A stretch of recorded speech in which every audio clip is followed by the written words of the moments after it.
Hello hi നമസ്കാരം. പുതിയൊരു വീഡിയോയിലേക്ക് സ്വാഗതം. പുതിയൊരു വീഡിയോ എന്ന് പറയുമ്പോൾ ഇത് ചിലപ്പോൾ ചില അധ്യാപകർക്ക് വിഷമമുണ്ടാക്കിയേക്കാം. പക്ഷേ എല്ലാ അധ്യാപകർക്കും അല്ല കേട്ടോ. വിദ്യാർത്ഥികൾക്ക് വിഷമമുണ്ടാക്കിയിട്ടുള്ള അധ്യാപകർക്ക് ചിലപ്പോൾ വിഷമമുണ്ടാകാൻ സാധ്യതയുള്ള ഒരു വീഡിയോ ആണിത്.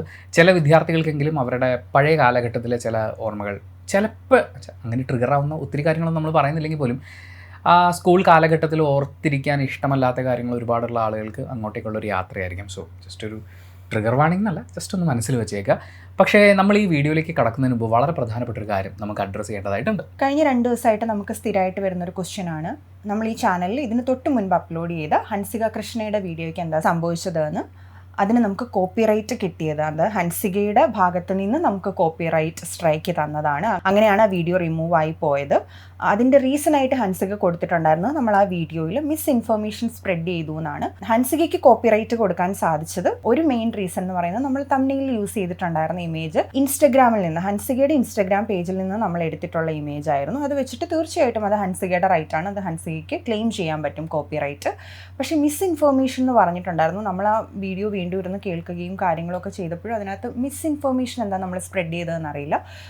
പിന്നീട് നമ്മൾ സ്വാഭാവികമായിട്ടും യൂട്യൂബിൽ നോക്കുമല്ലോ എല്ലാ വീഡിയോയ്ക്കും കോപ്പിറൈറ്റ് കിട്ടിയിട്ടുണ്ടോ എന്നുള്ളത്. അപ്പം ഇല്ല, ഞങ്ങൾ നോക്കുമ്പം ഏറ്റവും മോശമായ രീതിയിൽ ഹൻസികയെ ചിത്രീകരിച്ചിട്ടുള്ള വീഡിയോസ് എല്ലാം അവിടെ ഇപ്പോഴും അതേപോലെ തന്നെയുണ്ട്. ഞങ്ങൾ ആ വീഡിയോയുടെ തുടക്കത്തിൽ പറഞ്ഞിട്ടുണ്ടായിരുന്നു, ഇത്തരത്തിലുള്ള ഈ ഇൻസ്റ്റഗ്രാം സബ്സ്ക്രിപ്ഷൻ കൾച്ചർ പോലെയുള്ള കാര്യങ്ങൾ ദൂരവ്യാപകമായി ഉണ്ടാക്കാൻ സാധിക്കുന്ന പ്രശ്നങ്ങളെക്കുറിച്ചിട്ടും അത് ടീനേജേഴ്സിൽ, കൊച്ചുകുട്ടികളിലൊക്കെ അത് ഏത് തരത്തിലാണ് അവരുടെ ഒരു ക്യാരക്ടർ ഡെവലപ്മെൻറ്റിൽ അത് ഇൻഫ്ലുവൻസ് ചെയ്യുന്നത് തുടങ്ങിയ കാര്യങ്ങൾ നമ്മൾ സംസാരിച്ചിട്ടുണ്ടായിരുന്നു. ഒരു പക്ഷേ അതായിരിക്കാം ഹൻസികയ്ക്ക് പ്രശ്നകരമായി തോന്നിയതെന്ന് തോന്നുന്നു.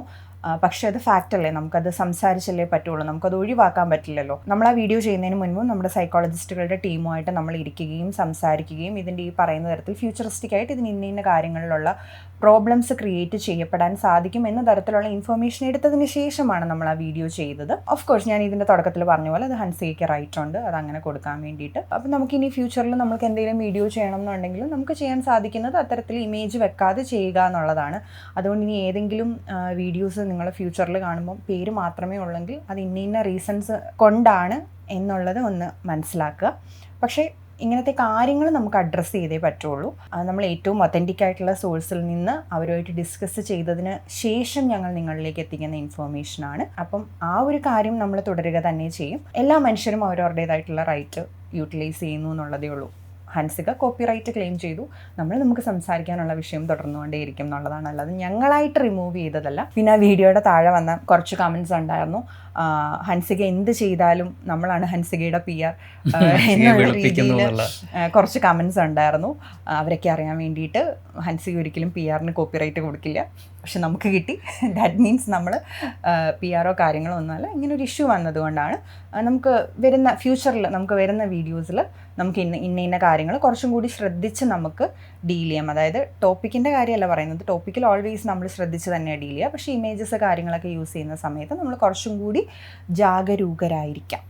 എൻ്റെ കൺസേൺ എന്ന് പറയുന്നത്, നമുക്ക് കോപ്പിറൈറ്റ് സ്ട്രൈക്ക് കിട്ടി, ഹൻസികയുടെ ഫോട്ടോ ഉപയോഗിച്ചു, മിസ്ഇൻഫർമേഷൻ.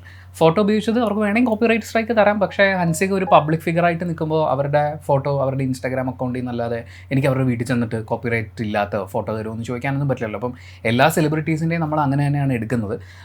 അപ്പം അവർ കോപ്പിറൈറ്റ് സ്ട്രൈക്ക് തരാൻ വേണ്ടിയിട്ടൊരു കാരണം കണ്ടെത്തി എന്നുള്ളതാണ് ഞാൻ മനസ്സിലാക്കുന്നത്. കാരണം ഹൻസികയുടെ ഫോട്ടോ ഉപയോഗിച്ചിട്ടുള്ള ഒരുപാട് തംബ്നെയിലുകളുണ്ട്, വളരെ വൾഗറായിട്ടുള്ള തംബ്നെയിലുകൾ ഉപയോഗിച്ചുകൊണ്ടുള്ള വീഡിയോസ് ഉണ്ട്. ആ വീഡിയോസൊക്കെ അഡ്രസ്സ് ചെയ്യുന്നത് സെക്ഷലി ഫ്രസ്ട്രേറ്റഡ് ആയിട്ടുള്ള ഈ ടീനേജേഴ്സിനെ സെക്ഷലൈസ് ചെയ്യുന്ന കണ്ടന്റുകൾ. നമ്മളിപ്പം ഇൻസ്റ്റാഗ്രാം പേജുകളൊക്കെ ഉണ്ട്, മറ്റേ ഫോട്ടോ വെച്ചിട്ട് അതിൻ്റെ താഴെ ക്യാപ്ഷനൊക്കെ കൊടുത്തുകൊണ്ട് വളരെ മോശമായിട്ടുള്ള സാധനങ്ങൾ. അപ്പം അങ്ങനെ വൾഗറായി കാര്യങ്ങളെ കാണാൻ ആഗ്രഹിക്കുന്ന സെക്ഷലി ഫ്രസ്ട്രേറ്റഡ് ആയിട്ടുള്ള ആളുകളെ അഡ്രസ്സ് ചെയ്യുന്ന വീഡിയോസ് ഒന്നും റിമൂവ് ആയിട്ടില്ല. ഇതിലെ പ്രശ്നം എന്താണ് എന്ന് ചൂണ്ടിക്കാണിക്കുന്നു. അതായത് ഇങ്ങനൊരു മോഡൽ സമൂഹത്തിന് മുന്നിലേക്ക് വെക്കുമ്പോൾ, ഞങ്ങൾ ആദ്യം പറഞ്ഞിരുന്നു അത് ഹൻസികയുടെ സ്വാതന്ത്ര്യമാണ്, അതിൽ നമ്മൾ യാതൊരു അത് കേട്ട് ഒരുപാട് പേര് അവരെ വെളുപ്പിക്കാൻ ശ്രമിക്കുന്നു എന്ന് പറഞ്ഞതിലെ ഒരു ഫാക്റ്റ് എന്താണെന്ന് വെച്ചാൽ, നമ്മൾ അവരെ ആക്രമിക്കാനല്ല ഉദ്ദേശിച്ചിട്ടുള്ളത്, അത് അവരുടെ ചോയ്സാണ്, ലെറ്റ് ഹർ ഡു ഇറ്റ്. പക്ഷേ അത് ടീനേജേഴ്സിൽ ഉണ്ടാക്കുന്ന, അതിനെ അനുകരിക്കാൻ ശ്രമിക്കുന്നവരും അതിലെ സബ്സ്ക്രിപ്ഷൻ മോഡലിലേക്ക് പോവുകയും ചെയ്യുന്ന ടീനേജേഴ്സിന് ഉണ്ടാക്കുന്ന പ്രശ്നങ്ങൾ എന്താണ് എന്നുള്ളതാണ് നമ്മൾ അഡ്രസ്സ് ചെയ്യാൻ ശ്രമിച്ചത്. ഇവിടെ ഞാൻ മനസ്സിലാക്കുന്നത്, സാമൂഹ്യ പ്രശ്നം എന്താണ് എന്ന് അഡ്രസ്സ് ചെയ്യുമ്പോഴാണ് അതിന് കോപ്പിറൈറ്റ് സ്ട്രൈക്ക് കൊടുക്കാൻ നോക്കുന്നത്. I am very much concerned about that. പക്ഷേ അവരുടെ സ്വാതന്ത്ര്യം, നമ്മൾ അതിൽ പറയാൻ ഉദ്ദേശിച്ചിട്ടുള്ള വിഷയം അവരുടെ ഫോട്ടോ വെക്കാതെയും നമുക്ക് ചെയ്യാവുന്നേ ഉള്ളൂ. സോ ഫ്യൂച്ചറിൽ നമ്മൾ ശ്രദ്ധിക്കാം, ബാക്കി കാര്യങ്ങളും ബാക്കിയുള്ളവരും ശ്രദ്ധിക്കുകയാണെങ്കിൽ വളരെ നന്നായിരിക്കും എന്ന് തോന്നുന്നു. ഇപ്പോൾ നമുക്ക് ഇന്നത്തെ കണ്ടന്റിലേക്ക് പോകാം. ഇന്നത്തെ നമ്മുടെ വീഡിയോ എന്ന് പറയുന്നത് അധ്യാപകരാണ്. നമ്മൾ രാവിലെ വീട്ടിൽ നിന്ന് എണീക്കുന്നു, അവിടെ ഒരു 2-3 മണിക്കൂറാണ് നമ്മൾ ഉറങ്ങിയിട്ടുണ്ടാവുക. പിന്നെ നേരെ നമ്മൾ സ്കൂളിലേക്ക് പോവുക. പിന്നെ രാവിലെ ഒരു 9 മണി മുതൽ ചിലർ 8 മണി, ചിലർ 7 മണി, അങ്ങനെ മാറി വരും. പക്ഷേ ഒരു വൈകുന്നേരം 4 മണി വരെ നമ്മൾ ഈ അധ്യാപകരുടെ ഒപ്പമാണ് സ്പെൻഡ് ചെയ്യുന്നത്. പലതരം അധ്യാപകരുണ്ട്, പല വിഷയങ്ങളുണ്ട്. അവർ നമ്മളെ ഡീൽ ചെയ്യുന്നതും നമ്മൾക്ക് അവരെ ഡീൽ ചെയ്യാൻ അവരൊരുക്കുന്ന സ്വാതന്ത്ര്യവും ഒക്കെ ചേർന്നിട്ടാണ് നമ്മുടെ സ്വഭാവ രൂപീകരണത്തിൻ്റെ വലിയൊരു പാർട്ട് നടക്കുന്നത്. അല്ലെങ്കിൽ നമ്മുടെ കുട്ടിക്കാലത്തെ ഓർമ്മകളിൽ ഏറ്റവും പ്രധാനപ്പെട്ട പല കാര്യങ്ങളും ഉണ്ടാകുന്നത് സ്കൂളിനോട് ചേർന്നിട്ടാണ്. അതുകൊണ്ട് തന്നെ ഒരു കുഞ്ഞിൻ്റെ സ്വഭാവ രൂപീകരണത്തിൽ, ഒരു വ്യക്തിയുടെ സ്വഭാവ രൂപീകരണത്തിൽ ഏറ്റവും വലിയ പങ്ക് വഹിക്കുന്നത് അധ്യാപകരാണ്. അതുകൊണ്ട് തന്നെ ഏറ്റവും ഉത്തരവാദിത്തത്തോടുകൂടി, ഏറ്റവും പാഷനേറ്റ് ആയിട്ട്, നമുക്കിപ്പോൾ എല്ലാ ജോലി ചെയ്യുന്ന ആളുകളോട് നിങ്ങൾ പാഷനേറ്റായി ജോലി ചെയ്യണം എന്ന് പറയാൻ പറ്റില്ല. പക്ഷേ പാഷനേറ്റ് ആയിട്ട് ജോലി ചെയ്യുന്ന, അതിൻ്റെ വലിപ്പം എന്താണെന്ന് മനസ്സിലാക്കി ജോലി ചെയ്യേണ്ടുന്ന ഒരു മേഖലയായിട്ടാണ് എനിക്ക് അധ്യാപനം എന്ന് പറയുന്ന പരിപാടി ഫീൽ ചെയ്യുന്നത്. പിന്നെ നമ്മൾ വിചാരിക്കും വൈകുന്നേരം സ്കൂൾ വിട്ട് വീട്ടിൽ വന്ന അച്ഛനും അമ്മയല്ലേ നോക്കുന്നതെന്ന്. അല്ല കേട്ടോ, അച്ഛനും അമ്മയും നമ്മൾ നോക്കുന്നത് വൈകുന്നേരം ഒരു ഫുഡിൻ്റെയോ ഒക്കെ ടൈമോട് കൂടിയാണ്. അതുവരെയും ഈ ടീച്ചേഴ്സ് തന്നിട്ടുള്ള ഹോംവർക്കും അസൈൻമെൻറ്റ്സും മറ്റു കാര്യങ്ങളും നമ്മൾ കോൺസ്റ്റൻറ്റ് സ്കൂളിൽ തന്നെയായിരിക്കുന്നത്. രാവിലെ എണീറ്റ് ഹോംവർക്ക് തീർക്കുന്ന ആളുകളും സ്കൂളിലേക്ക് പുറപ്പെടുന്നതിന് മുമ്പേ സ്കൂളിൽ എത്തിക്കഴിഞ്ഞു, അവരുടെ മൈൻഡ് അവിടെ എത്തിക്കഴിഞ്ഞു. അപ്പോൾ അത്രയും ഇമ്പാക്റ്റ് നമ്മുടെ ലൈഫിൽ ഉണ്ടാകുന്ന ആളുകളാണ് അധ്യാപകരെന്ന് പറയുന്നത്. അവരുണ്ടാക്കിയിട്ടുള്ള ഒരുപാട് നല്ല ഓർമ്മകൾ മനസ്സിലുണ്ടാവും, അതേപോലെ തന്നെ അവരുണ്ടാക്കിയിട്ടുള്ള ചില മുറിവുകൾ നമ്മുടെ മനസ്സിലുണ്ടാവും. കുറേ ആൾക്കാർക്ക് ഈ അധ്യാപകരിൽ നിന്ന് ഞാൻ സംസാരിച്ചിടത്തോളം എനിക്ക് മനസ്സിലായിട്ടുള്ളത്, ഏതെങ്കിലുമൊക്കെ അധ്യാപകരുടെ അടുത്തു നിന്ന് മോശം എക്സ്പീരിയൻസ് ഉണ്ടായിട്ടുള്ള മനുഷ്യന്മാരാണ് നമ്മൾ. അത് നമ്മൾ വേറൊരാളോട് ഷെയർ ചെയ്യുമ്പോൾ, എസ്പെഷ്യലി നമ്മൾ ഇങ്ങനെ കുറേ കാലം മുന്നോട്ടേക്ക് വന്ന് ഇപ്പം നമ്മളിത് ആൾക്കാരോട് ഷെയർ ചെയ്യുമ്പോൾ പല ആൾക്കാരും പറയും അതൊക്കെ പോട്ടെ, അതൊന്നും സാരമില്ല, അതൊക്കെ നമ്മുടെ ലൈഫിൽ ഒരു എക്സ്പീരിയൻസസ് അല്ലേ, എല്ലാവരുടെയും ലൈഫിൽ ഇതൊക്കെ ഉണ്ടാകും എന്ന് പറയുന്ന രീതിയിൽ സംസാരിക്കുന്നത് ഞാൻ കേട്ടിട്ടുണ്ട്. ശരിയാണ്, കുറേ മനുഷ്യരുടെ ജീവിതത്തിൽ ഇത് സംഭവിച്ചിട്ടുണ്ട് എന്നത് മാറ്റി നിർത്തി കഴിഞ്ഞു കഴിഞ്ഞാൽ നമ്മൾ ശരിക്കും അത്തരം എക്സ്പീരിയൻസസിലൂടെ കടന്നു പോകേണ്ട മനുഷ്യരായിരുന്നോ? മനുഷ്യരെന്നല്ല ഞാൻ പറയുന്നത്, കുഞ്ഞുങ്ങളായിരുന്നോ? ഞാൻ പൊതുവെ അത്യാവശ്യം പിടിച്ച് സംസാരിക്കുന്ന ഒരാളാണ്. ചില സമയത്ത് എനിക്ക് പ്രത്യേകിച്ച് തുടക്കകാലത്തെ വീഡിയോസിലൊക്കെ ആൾക്കാർ ചോദിക്കാറുണ്ട്, ശ്രുതി എന്തിനാ ഇങ്ങനെ പിടിച്ച്, ശ്രുതി ഓപ്പണായിട്ട് സംസാരിക്കും എന്ന് പറയും. അതിനർത്ഥം ഞാൻ ഭയങ്കര ഇമോഷണൽ ആയിട്ടുള്ള ഒരു ജീവിയാണ്, ഞാനൊരു വികാര ജീവിയാണ്. എനിക്ക് ഇമോഷൻസ് ഒക്കെ വരും, ഞാൻ ചിലപ്പോൾ പെട്ടെന്ന് കരയും, പെട്ടെന്ന് ചിരിക്കും. അപ്പോൾ എനിക്ക് അത് എത്രത്തോളം അങ്ങനെ ആൾക്കാരിലേക്ക് അത് എത്തിക്കാം എന്നുള്ളതിൽ ഐ എം സ്റ്റിൽ കൺഫ്യൂസ്ഡ്. എൻ്റെ എല്ലാ ഇമോഷൻസും ഞാൻ അങ്ങനെ ഓപ്പൺ അപ്പ് ചെയ്യുന്ന ഒരാളല്ല. പക്ഷേ ഈ ടോപ്പിക്കിൽ സംസാരിക്കുമ്പം കുറേ പറയാനുണ്ട്. അത് എനിക്കെന്ന് മാത്രമല്ല, ചിലപ്പോൾ നിങ്ങളുടെ ഓരോരുത്തരുടെയും കമൻസ് വായിക്കുമ്പോൾ എനിക്കിപ്പോൾ തന്നെ ചെറിയൊരു ധാരണയുണ്ട് ഇതിൻ്റെ താഴത്തെ കമൻറ്റ് സെക്ഷൻ എങ്ങനെ വരും എന്നുള്ളത്. ഞാൻ മാക്സിമം എൻ്റെ വികാരങ്ങളൊക്കെ ഇങ്ങനെ പിടിച്ച് വെച്ച് അങ്ങനെ സംസാരിക്കാൻ ശ്രമിക്കാം. കാരണം ഒരു പരിധി വിട്ട് കഴിഞ്ഞു കഴിഞ്ഞാൽ നമുക്കൊക്കെ അത്രയും മോശം എക്സ്പീരിയൻസ് ഉണ്ടായിട്ടുണ്ട്. അപ്പോൾ അതിനെക്കുറിച്ച് പറയുമ്പോൾ കയ്യിൽ നിന്ന് പോകാൻ ചാൻസ് ഉണ്ട്. എന്നാലും മാക്സിമം ഞാൻ ശ്രമിക്കാം. പക്ഷെ കയ്യിൽ നിന്ന് പോകുന്നത് ചില സമയത്ത് നല്ലതാണെന്ന് എനിക്ക് തോന്നിയിട്ടുണ്ട്. ഞാൻ വേണേൽ ട്രിഗർ ചെയ്യാൻ വേണ്ടിയിട്ടൊരു എക്സാമ്പിൾ പറയാം. വാഴ 2 സിനിമ കണ്ടുകൊണ്ടിരുന്ന സമയത്ത് അതിനകത്ത് അധ്യാപകർ വിദ്യാർത്ഥികളെ കുറ്റം പറയുന്ന കുറച്ച് സീക്വൻസുകളുണ്ട്. അതിലൊരു ടീച്ചർ പറയുന്നതാണ്, ഇവളുമാരൊക്കെ കെട്ടിയൊരുങ്ങി വരുന്നത് തന്നെ ചെക്കന്മാരെ കാണിക്കാൻ വേണ്ടിയിട്ടാണ്. അങ്ങനത്തെ ടീച്ചേഴ്സ് ഉണ്ടായിരുന്നു. ഓഫ് കോഴ്സ്, അത് എനിക്ക് തോന്നുന്നു ഞാൻ ആ സിനിമ കഴിഞ്ഞുള്ള ഡിസ്കഷനിൽ ഏറ്റവും കൂടുതൽ കണ്ടത് അത് പെൺകുട്ടികൾക്ക് മനസ്സിലാവുന്ന ഒരു കാര്യമാണ്. ഈ കെട്ടിയൊരുങ്ങുക എന്ന് പറയുന്നത് പെൺകുട്ടികൾക്കുള്ളതാണല്ലോ. അപ്പം നന്നായിട്ടൊന്ന് കണ്ണെഴുതിയാൽ നമുക്ക് ഇഷ്ടമുള്ള രീതിയിലൊന്ന് മുടി കെട്ടിക്കഴിഞ്ഞാൽ ചില സ്കൂളുകൾക്ക് അവരുടേതായിട്ടുള്ള ഡെക്കറും കാര്യങ്ങളൊക്കെ ഉണ്ടായിരിക്കും ഇങ്ങനെ മുടി കെട്ടണം എന്നുള്ളത്. പക്ഷേ ഞാൻ പറയുന്നത് അതല്ലാതെ നമ്മൾ ചിലപ്പോൾ മുടിയിൽ ഉപയോഗിക്കുന്നൊരു ക്ലിപ്പായിരിക്കും. എന്തെങ്കിലും ഒന്ന് കണ്ടു കഴിഞ്ഞാൽ അവരപ്പോൾ പറയും കെട്ടിയൊരുങ്ങി വന്നിരിക്കും. ഈ കെട്ടിയൊരുങ്ങി വന്നിരിക്കുന്നു എന്ന് പറയുന്നതിന്റെ റീസൺ ആൺകുട്ടികളെ വളയ്ക്കുക എന്ന് പറയുന്ന ഒരു പോയിന്റിലേക്കാണ് ഇത് എത്തിപ്പെടുക. ആൺകുട്ടികൾ അവരെ വളയ്ക്കാൻ പാകത്തിന് നിന്ന് കൊടുക്കുക, അല്ലെങ്കിൽ ആൺകുട്ടികളുടെ ശ്രദ്ധ പിടിച്ചു പറ്റുക. എനിക്കറിയില്ല നമ്മുടെയൊക്കെ പ്രായത്തിലുള്ള എത്ര ആൾക്കാർ നമ്മൾ ഒരു 7-8 പഠിക്കുമ്പോൾ നമുക്ക് നമ്മളെ കുഞ്ഞായിട്ട് കാണാൻ പറ്റിയിട്ടുണ്ടോ? കാരണം നമ്മുടെ മുന്നിലേക്ക് വരുന്ന ആരോപണങ്ങൾ, കാര്യങ്ങൾ, ഇതൊക്കെ വലിയ ആൾക്കാർ കേൾക്കേണ്ട, വലിയ ആൾക്കാർ ആരോപണം കേൾക്കണമെന്നല്ല ഞാൻ പറയുന്നത്, പക്ഷെ നമ്മുടെ പ്രായത്തിന് ചേരാത്ത കാര്യങ്ങളാണ് നമ്മൾ കേട്ടുകൊണ്ടിരുന്നത്. അപ്പോൾ അതുകൊണ്ട് ഞാൻ 7ാം ക്ലാസ്സിലും 8ാം ക്ലാസ്സിലൊക്കെ പഠിക്കുമ്പോൾ എനിക്ക് ഞാനൊരു കുട്ടിയാണ്, അല്ലെങ്കിൽ ഞാനൊരു ടീനേജറാണ്, അതൊന്നും എനിക്ക് അറിയത്തില്ലായിരുന്നു. ഞാൻ പറയുന്നത് സ്കൂളിൽ നിന്നുള്ള കാര്യങ്ങളാണ് എന്ന് കരുതി നമ്മളെ പഠിപ്പിച്ച എല്ലാ അധ്യാപകരും ഭയങ്കര സാധനങ്ങളായിരുന്നു. അങ്ങനൊന്നും അല്ല ഞാൻ പറയുന്നത്. നല്ല അധ്യാപകരും ഉണ്ടായിട്ടുണ്ട്, പക്ഷേ മോശം എക്സ്പീരിയൻസ് ഒരുപാടുണ്ടായിട്ടുണ്ട്. വാഴ 2 ഉണ്ണി പറഞ്ഞ പോലെ അതിനകത്തെ ആ ടീച്ചറിൻ്റെ ക്യാരക്ടറാണ് ശരി, അവരൊക്കെ ഗംഭീരമായിട്ട് പെർഫോം ചെയ്ത് വെച്ചിരിക്കുന്ന ക്യാരക്ടറാണ്. അതുകൊണ്ടാണ് നമുക്ക് അത്രയും കണക്ട് ചെയ്തത്. വിജയ് ബാബുവിൻ്റെ ക്യാരക്ടർ ആണെങ്കിലും ഒക്കെ. ഇനിയിപ്പോൾ അതിനകത്ത് അജു വർഗീസ് എന്ന് പറഞ്ഞാൽ അജു വർഗീസിൻ്റെ ക്യാരക്ടർ പോലത്തെ സാറുമാരെയും എൻ്റെ ലൈഫിൽ കണ്ടിട്ടുണ്ട്. നമുക്കിങ്ങനെ നമ്മൾ പ്രശ്നത്തിലിരിക്കുമ്പോൾ നമുക്ക് രക്ഷകരായിട്ടൊക്കെ ഓടി വരിക എന്നൊക്കെ പറയില്ലേ, അതേപോലുള്ള അധ്യാപകരെയും ഞാൻ കണ്ടിട്ടുണ്ട്. പക്ഷേ അവർ എണ്ണത്തിൽ ഭയങ്കര കുറവായിരുന്നു. ഞാനിപ്പോൾ ഇരുന്ന് ആലോചിക്കുമ്പം നമുക്ക് അങ്ങനെയുള്ള അധ്യാപകർ കുറേ വേണമായിരുന്നു. കാരണം നമ്മൾ തിരിഞ്ഞിരുന്ന് ആലോചിക്കുമ്പോഴേ നമ്മൾ നമ്മുടെ ചൈൽഡ്ഹുഡിനെ കുറിച്ച് ആലോചിക്കുമ്പം, നമ്മുടെ സ്കൂൾ ജീവിതത്തെക്കുറിച്ചൊക്കെ ആലോചിക്കുമ്പം, നമ്മൾ ഫ്രണ്ട്സിൻ്റെ കൂടെയൊക്കെ ഇരുന്ന് പൊട്ടിച്ചിരിച്ചതും, നമ്മളുടെ ആ ക്ലാസ് റൂം, നമ്മളിരുന്ന ബെഞ്ച്, എത്ര നല്ല ഓർമ്മകൾ നമ്മൾ പെറുക്കിയെടുക്കാൻ ശ്രമിച്ചാലും ആദ്യം നമ്മുടെ ഉള്ളിലേക്ക് വരിക നമ്മൾ ഏറ്റവും പേടിച്ച, വിഷമിച്ച, എന്ത് ചെയ്യണമെന്നറിയാതെ നിന്നുപോയ സിറ്റുവേഷൻസ് ആണ്. കുറേ ആൾക്കാർ നിങ്ങൾക്ക് പറയാം, അതായത് നമ്മുടെ നല്ല നിമിഷങ്ങളെ ഓർത്തെടുക്കണം, മോശം നിമിഷങ്ങൾ നമ്മൾ വിട്ട് കളയണം എന്നൊക്കെ പറയാം. പക്ഷെ നമ്മൾ കുഞ്ഞുങ്ങളായിരുന്നപ്പോൾ നമ്മുടെ ഉള്ളിലേക്ക് വന്ന കാര്യങ്ങളല്ലേ, അതങ്ങനെ പതിഞ്ഞ് കിടക്കും. എത്രയാണെന്നുണ്ടെങ്കിലും അത് അവിടെ അങ്ങനെ കിടക്കും. ഈ കെട്ടിയൊരുങ്ങി വരുന്നു എന്നുള്ളതിൻ്റെ കാര്യം പറഞ്ഞപ്പോൾ എൻ്റെ മനസ്സിലേക്ക് ആദ്യം ഓടി വരുന്നത് ഒരു ഇൻസിഡൻ്റ് ആണ്. ഞങ്ങളുടെ സ്കൂളിലേക്ക് ഒരു പ്രത്യേകത എന്ന് പറഞ്ഞു കഴിഞ്ഞാൽ, നാളെ ടീച്ചർ ഒരാളെ പൊക്കുമെങ്കിൽ, ഞങ്ങൾ പൊക്കുക എന്ന് പറയാം, ടീച്ചർ പൊക്കും, ടീച്ചർ വരും. അതെ. അപ്പോൾ ടീച്ചർ നാളെ വന്ന ഒരാളെ പൊക്കുമെങ്കിൽ നമുക്കത് തലേ ദിവസം ഇൻഫോർമേഷൻ കിട്ടും. കാരണം അവരുടെ പീരീഡിൽ വന്നിട്ടായിരിക്കും മിക്കവാറും ഈ സംഭവം ഉണ്ടാവുക. അപ്പോൾ ഞങ്ങൾ ഇങ്ങനെ അറിയാണ്, 8ാം ക്ലാസ്സിൽ പഠിക്കുന്ന 3 ചേച്ചിമാരെ നാളെ ടീച്ചർ വരും പൊക്കും. കാരണം എന്താണെന്ന് പറഞ്ഞാൽ, ഇവർക്ക് VHSCയിൽ പഠിക്കുന്ന, ഇവർ 3 പേര് സുഹൃത്തുക്കളാണ്, 8ാം ക്ലാസ്സിൽ പഠിക്കുന്ന 3 പെൺകുട്ടികൾ. ഇവർക്ക് ഞങ്ങളുടെ അവിടെ VHSCയിൽ പഠിക്കുന്ന 3 ആൺകുട്ടികളുമായിട്ട് ഇവർ സ്നേഹത്തിലാണ്. ഇത് ടീച്ചർ അറിഞ്ഞു, ഇവരുടെ ക്ലാസ് ടീച്ചർ അറിഞ്ഞു. ഒന്ന് ആലോചിച്ച് നോക്കി, ഇത് ഈ കുട്ടികൾ അറിഞ്ഞിട്ടാണ് വീട്ടിൽ പോകുന്നത്. അപ്പോൾ ഈ വീട്ടിലൊക്കെ പോകുമ്പോൾ ഇവരുടെ മാനസികാവസ്ഥ എന്തായിരിക്കും എന്നൊന്ന് ആലോചിച്ച് നോക്കുക. നാളെ ഒരു ക്ലാസ്സിൻ്റെ മുഴുവൻ ഫ്രണ്ടിൽ വെച്ചിട്ട് ഈ കുട്ടികളെ ടീച്ചർ ചോദ്യം ചെയ്യാൻ പോവുകയാണ്. ഇപ്പോൾ ആലോചിക്കുമ്പോൾ ആ കുട്ടികൾ അന്നത്തെ ദിവസം എന്തായിരുന്നു അവരുടെ മനസ്സിലൂടെ കടന്നു പോയിട്ടുണ്ടെന്ന് ചിന്തിക്കാൻ പറ്റത്തില്ല. നമ്മളും ഇതേപോലെയാണ്, ടീച്ചർ വരും, എന്താ സംഭവിക്കാൻ പോകുന്നയോ, എന്ത് പറയും. അതേസമയം ടീച്ചർ വരട്ടെ, അവരെ പൊക്കട്ടെ, 2 കിട്ടട്ടെ, കാരണം എന്ന് വിചാരിക്കുന്ന ആൾക്കാരുണ്ട്. ഇവരെല്ലാവരും കൂടെ ചേർന്നതാണല്ലോ സ്കൂളെന്ന് പറയുന്നത്. അങ്ങനെ പിറ്റേ ദിവസം ടീച്ചർ വരുന്നു, ഇവരെ 3 പേരെയും വിളിപ്പിച്ച് എല്ലാ ടീച്ചർമാരും അങ്ങോട്ടേക്ക് പോയിട്ട് ഇവരെ എല്ലാവരെയും നിർത്തിയിട്ട് ക്ലാസ്സിൽ വെച്ചിട്ടാണ്, ക്ലാസ് ടൈമിൽ ക്ലാസ്സിൽ വെച്ചിട്ട് ഇവരെ ചോദ്യം ചെയ്യുകയാണ്. എല്ലാവരും കേൾക്കട്ടെ, ഇവർ പറയണം എല്ലാവരും കേൾക്കട്ടെ, എല്ലാവരും അറിയട്ടെ എന്ന് പറഞ്ഞ് ചോദ്യം ചെയ്ത് അവരുടെ മുന്നിൽ ഇങ്ങനെ ടീച്ചേഴ്സ് ഇങ്ങനെ റൗണ്ടിൽ നിന്നിട്ട് ഇവരെ ക്വസ്റ്റ്യൻ ചെയ്തുകൊണ്ടിരിക്കുകയാണ്. അപ്പോൾ പറയുന്നൊരു വാക്കാണ്, 3 കൂടെ കെട്ടിയൊരുങ്ങി വരും. അപ്പോഴാണ് നമ്മൾ ഈ കെട്ടിയൊരുങ്ങി വരിക എന്ന് പറഞ്ഞു കഴിഞ്ഞാൽ, അവർ കണ്ണെഴുതി പൊട്ടു തൊട്ട് ഞങ്ങൾക്ക് അങ്ങനെ മുടി ഇന്ന രീതിയിൽ കെട്ടണം എന്നൊന്നുമില്ല. നമ്മൾ സ്കൂളിലൊക്കെ പഠിക്കുന്ന സമയത്ത് പെൺകുട്ടികൾക്കൊക്കെ മനസ്സിലാക്കാൻ സാധിക്കും. നമുക്ക് ഓരോ സമയത്ത് ഓരോ ഹെയർ സ്റ്റൈലിനോടൊക്കെ ഒരു ഒബ്സഷൻ വരും. നമുക്ക് ഇങ്ങനെ മുടി കെട്ടണം, അല്ലെ വേറൊരാൾ മുടി കെട്ടിയിട്ട് വരുമ്പോൾ നീ ഇതെങ്ങനെയാണ് കെട്ടി എനിക്കും കൂടെ പറഞ്ഞു തരുമോ. അപ്പോൾ അങ്ങനെ വരുന്ന പെൺകുട്ടികളുടെ അടുത്ത് ആദ്യം പറയുന്നൊരു വാക്കിതാണ്, എന്തെങ്കിലും ഒരു കാര്യം ഉണ്ടായി കഴിഞ്ഞ് കഴിഞ്ഞാൽ ആദ്യം അവരുടെ മുന്നിലേക്ക്, ഈ ക്വസ്റ്റ്യൻ ആണുങ്ങളുടെ അടുത്ത് ചോദിക്കില്ല കേട്ടോ, പെൺകുട്ടികളുടെ അടുത്ത് മാത്രം വരുന്നതാണ് കെട്ടി ഒരുങ്ങി വരിക എന്ന് പറയുന്നത്.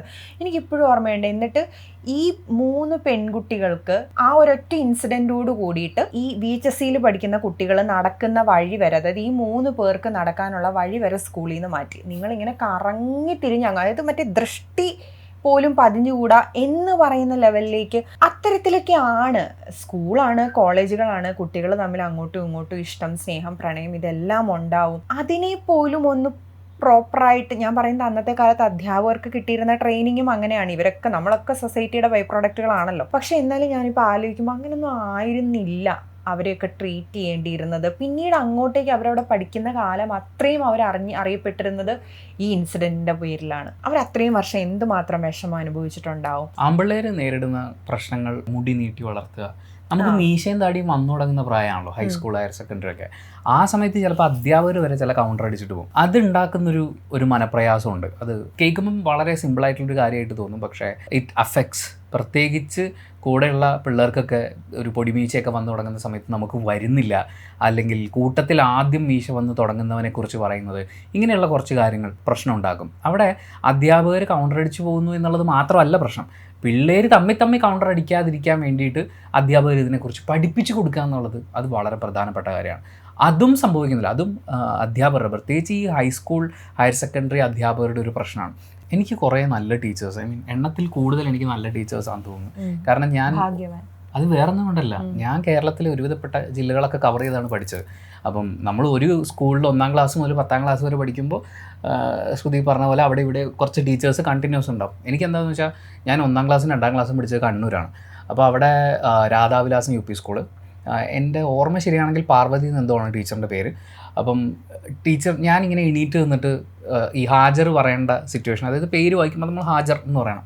പക്ഷേ ഹാജർ എന്ന് പറയണോ, ഞാനിവിടെ ഉണ്ട് എന്ന് പറയണോ, ഉണ്ണികൃഷ്ണൻ എന്ന് വിളിച്ചപ്പോൾ ഹായ് എന്ന് പറയണോ, എന്താ പറയേണ്ടതെന്ന് അറിയില്ല. അപ്പോൾ ഞാനിങ്ങനെ എണീറ്റ് നിന്നിട്ട് എല്ലാം കൂടി കൂട്ടി എന്തോ പറഞ്ഞു. അപ്പോൾ ടീച്ചർ ചിരിച്ചു.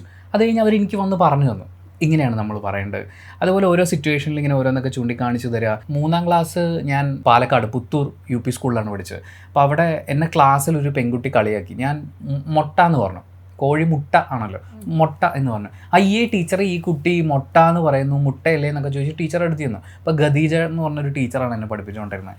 ടീച്ചർ അവളോട് പറഞ്ഞു, അവനെ കളിയാക്കല്ലേ, പറഞ്ഞു കൊടുക്കുക. അപ്പം ഇതൊക്കെ നമുക്ക് തരുന്നൊരു കോൺഫിഡൻസ് ഉണ്ട്. 4ാം ക്ലാസ് മുതൽ എറണാകുളത്ത് സെൻറ്റ് അഗസ്റ്റിൻസ് ഹൈസ്കൂളിലാണ് പഠിച്ചത്. അവിടെയും നമ്മൾ ഓരോ കാര്യങ്ങളിലൂടെ കടന്നു പോകുന്ന സമയത്തും പ്രശ്നങ്ങളൊക്കെ ചൂണ്ടിക്കാണിച്ച് തിരുത്തി, നീ ഇങ്ങനെയാണ് പോകേണ്ടത്, ഇതാണ് നിൻ്റെ വഴി എന്നൊക്കെ പറഞ്ഞെന്ന് ഒരുപാട് അധ്യാപകരുണ്ടായിട്ടുണ്ട്.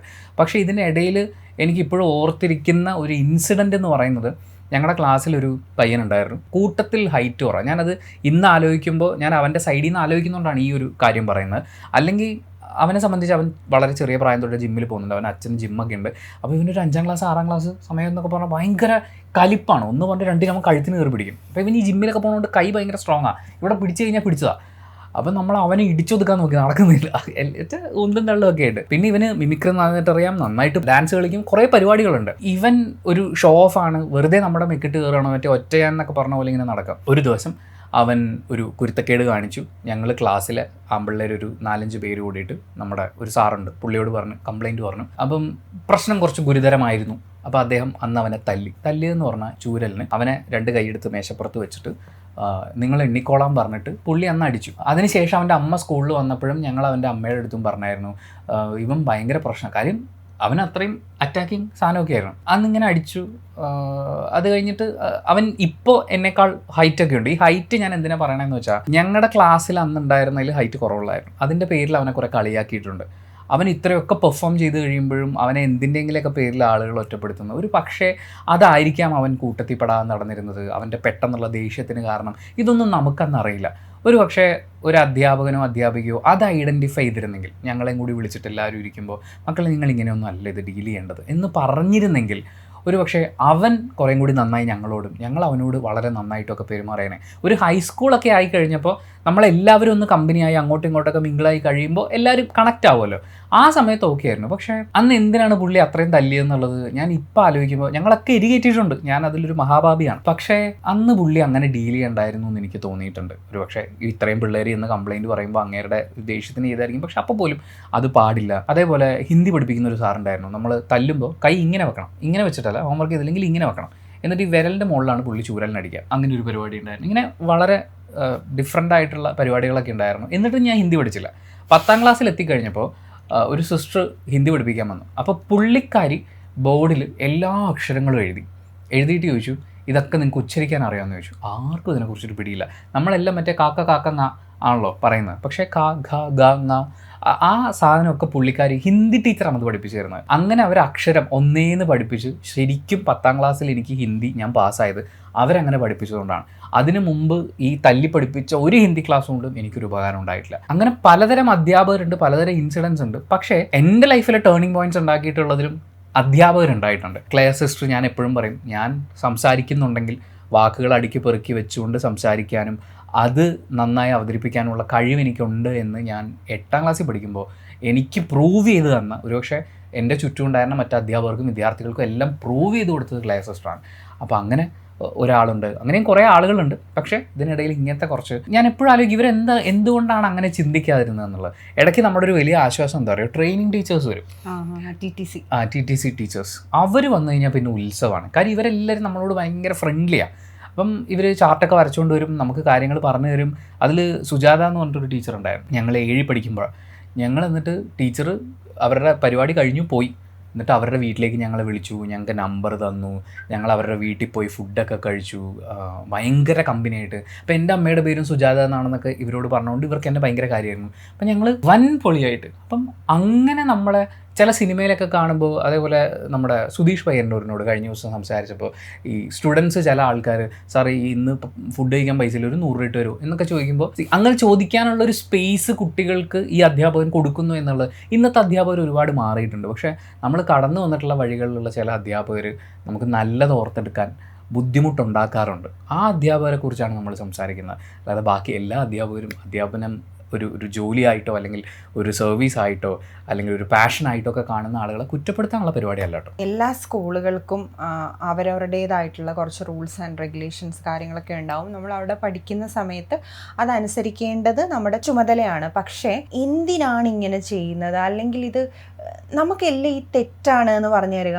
നമ്മളെ ഒറ്റപ്പെടുത്തുക, കുറ്റപ്പെടുത്തുക, കളിയാക്കുക, ഇതൊക്കെയാണ് നമ്മൾക്ക് അധ്യാപകരുടെ അടുത്തു നിന്ന് ഫേസ് ചെയ്യേണ്ടി വരുന്നത്. അല്ലെങ്കിൽ നമ്മളൊരു കാര്യം ചെയ്യുന്നു, അതെന്തിനാണ് നമ്മൾ അങ്ങനെ ചെയ്യുന്നത്? ഇപ്പോൾ ഉണ്ണി പറഞ്ഞതുപോലെ മുടി വെട്ടിയിട്ട് വരിക, അത് ഒരുപാട് സ്കൂളുകൾക്ക് അങ്ങനെയുണ്ട്, മുടി വളർത്താൻ പാടില്ല ആൺകുട്ടികൾ എന്ന് പറഞ്ഞിട്ട്. അപ്പോൾ അത് എന്തുകൊണ്ടാണ് നമ്മൾ അങ്ങനെ, അല്ലെങ്കിൽ അത് കറക്റ്റായിട്ട് പറഞ്ഞ് കുട്ടികളല്ലേ, അവർക്ക് ഒരുപാട് ചോദ്യങ്ങൾ കാണും, കൗതുകങ്ങൾ കാണും, കാര്യങ്ങളൊക്കെ ഉണ്ടാവും. അപ്പം നമുക്കിത് കറക്റ്റായിട്ട് പറഞ്ഞ് മനസ്സിലാക്കി തരിക, നമ്മളെ ഒന്ന് പിടിച്ചിരുത്തി ഇത് കറക്റ്റായിട്ട് പറഞ്ഞ് മനസ്സിലാക്കി തരിക എന്നുള്ളത് ആരും ചെയ്യില്ല. തെറ്റാണ്, പാടില്ല, അരുത് അരുത് അരുത് എന്നുള്ളതേ ഉള്ളൂ. ഇനി അഥവാ നമ്മൾ ചെയ്തു കഴിഞ്ഞാൽ നമ്മളെ ഇത്തരത്തിൽ ട്രീറ്റ് ചെയ്യുക, ഇതാണ് അവിടുത്തെ പ്രശ്നം എന്ന് പറയുന്നത്. എനിക്ക് ഇപ്പോഴത്തെ പിള്ളേരോടൊക്കെ അസൂയ.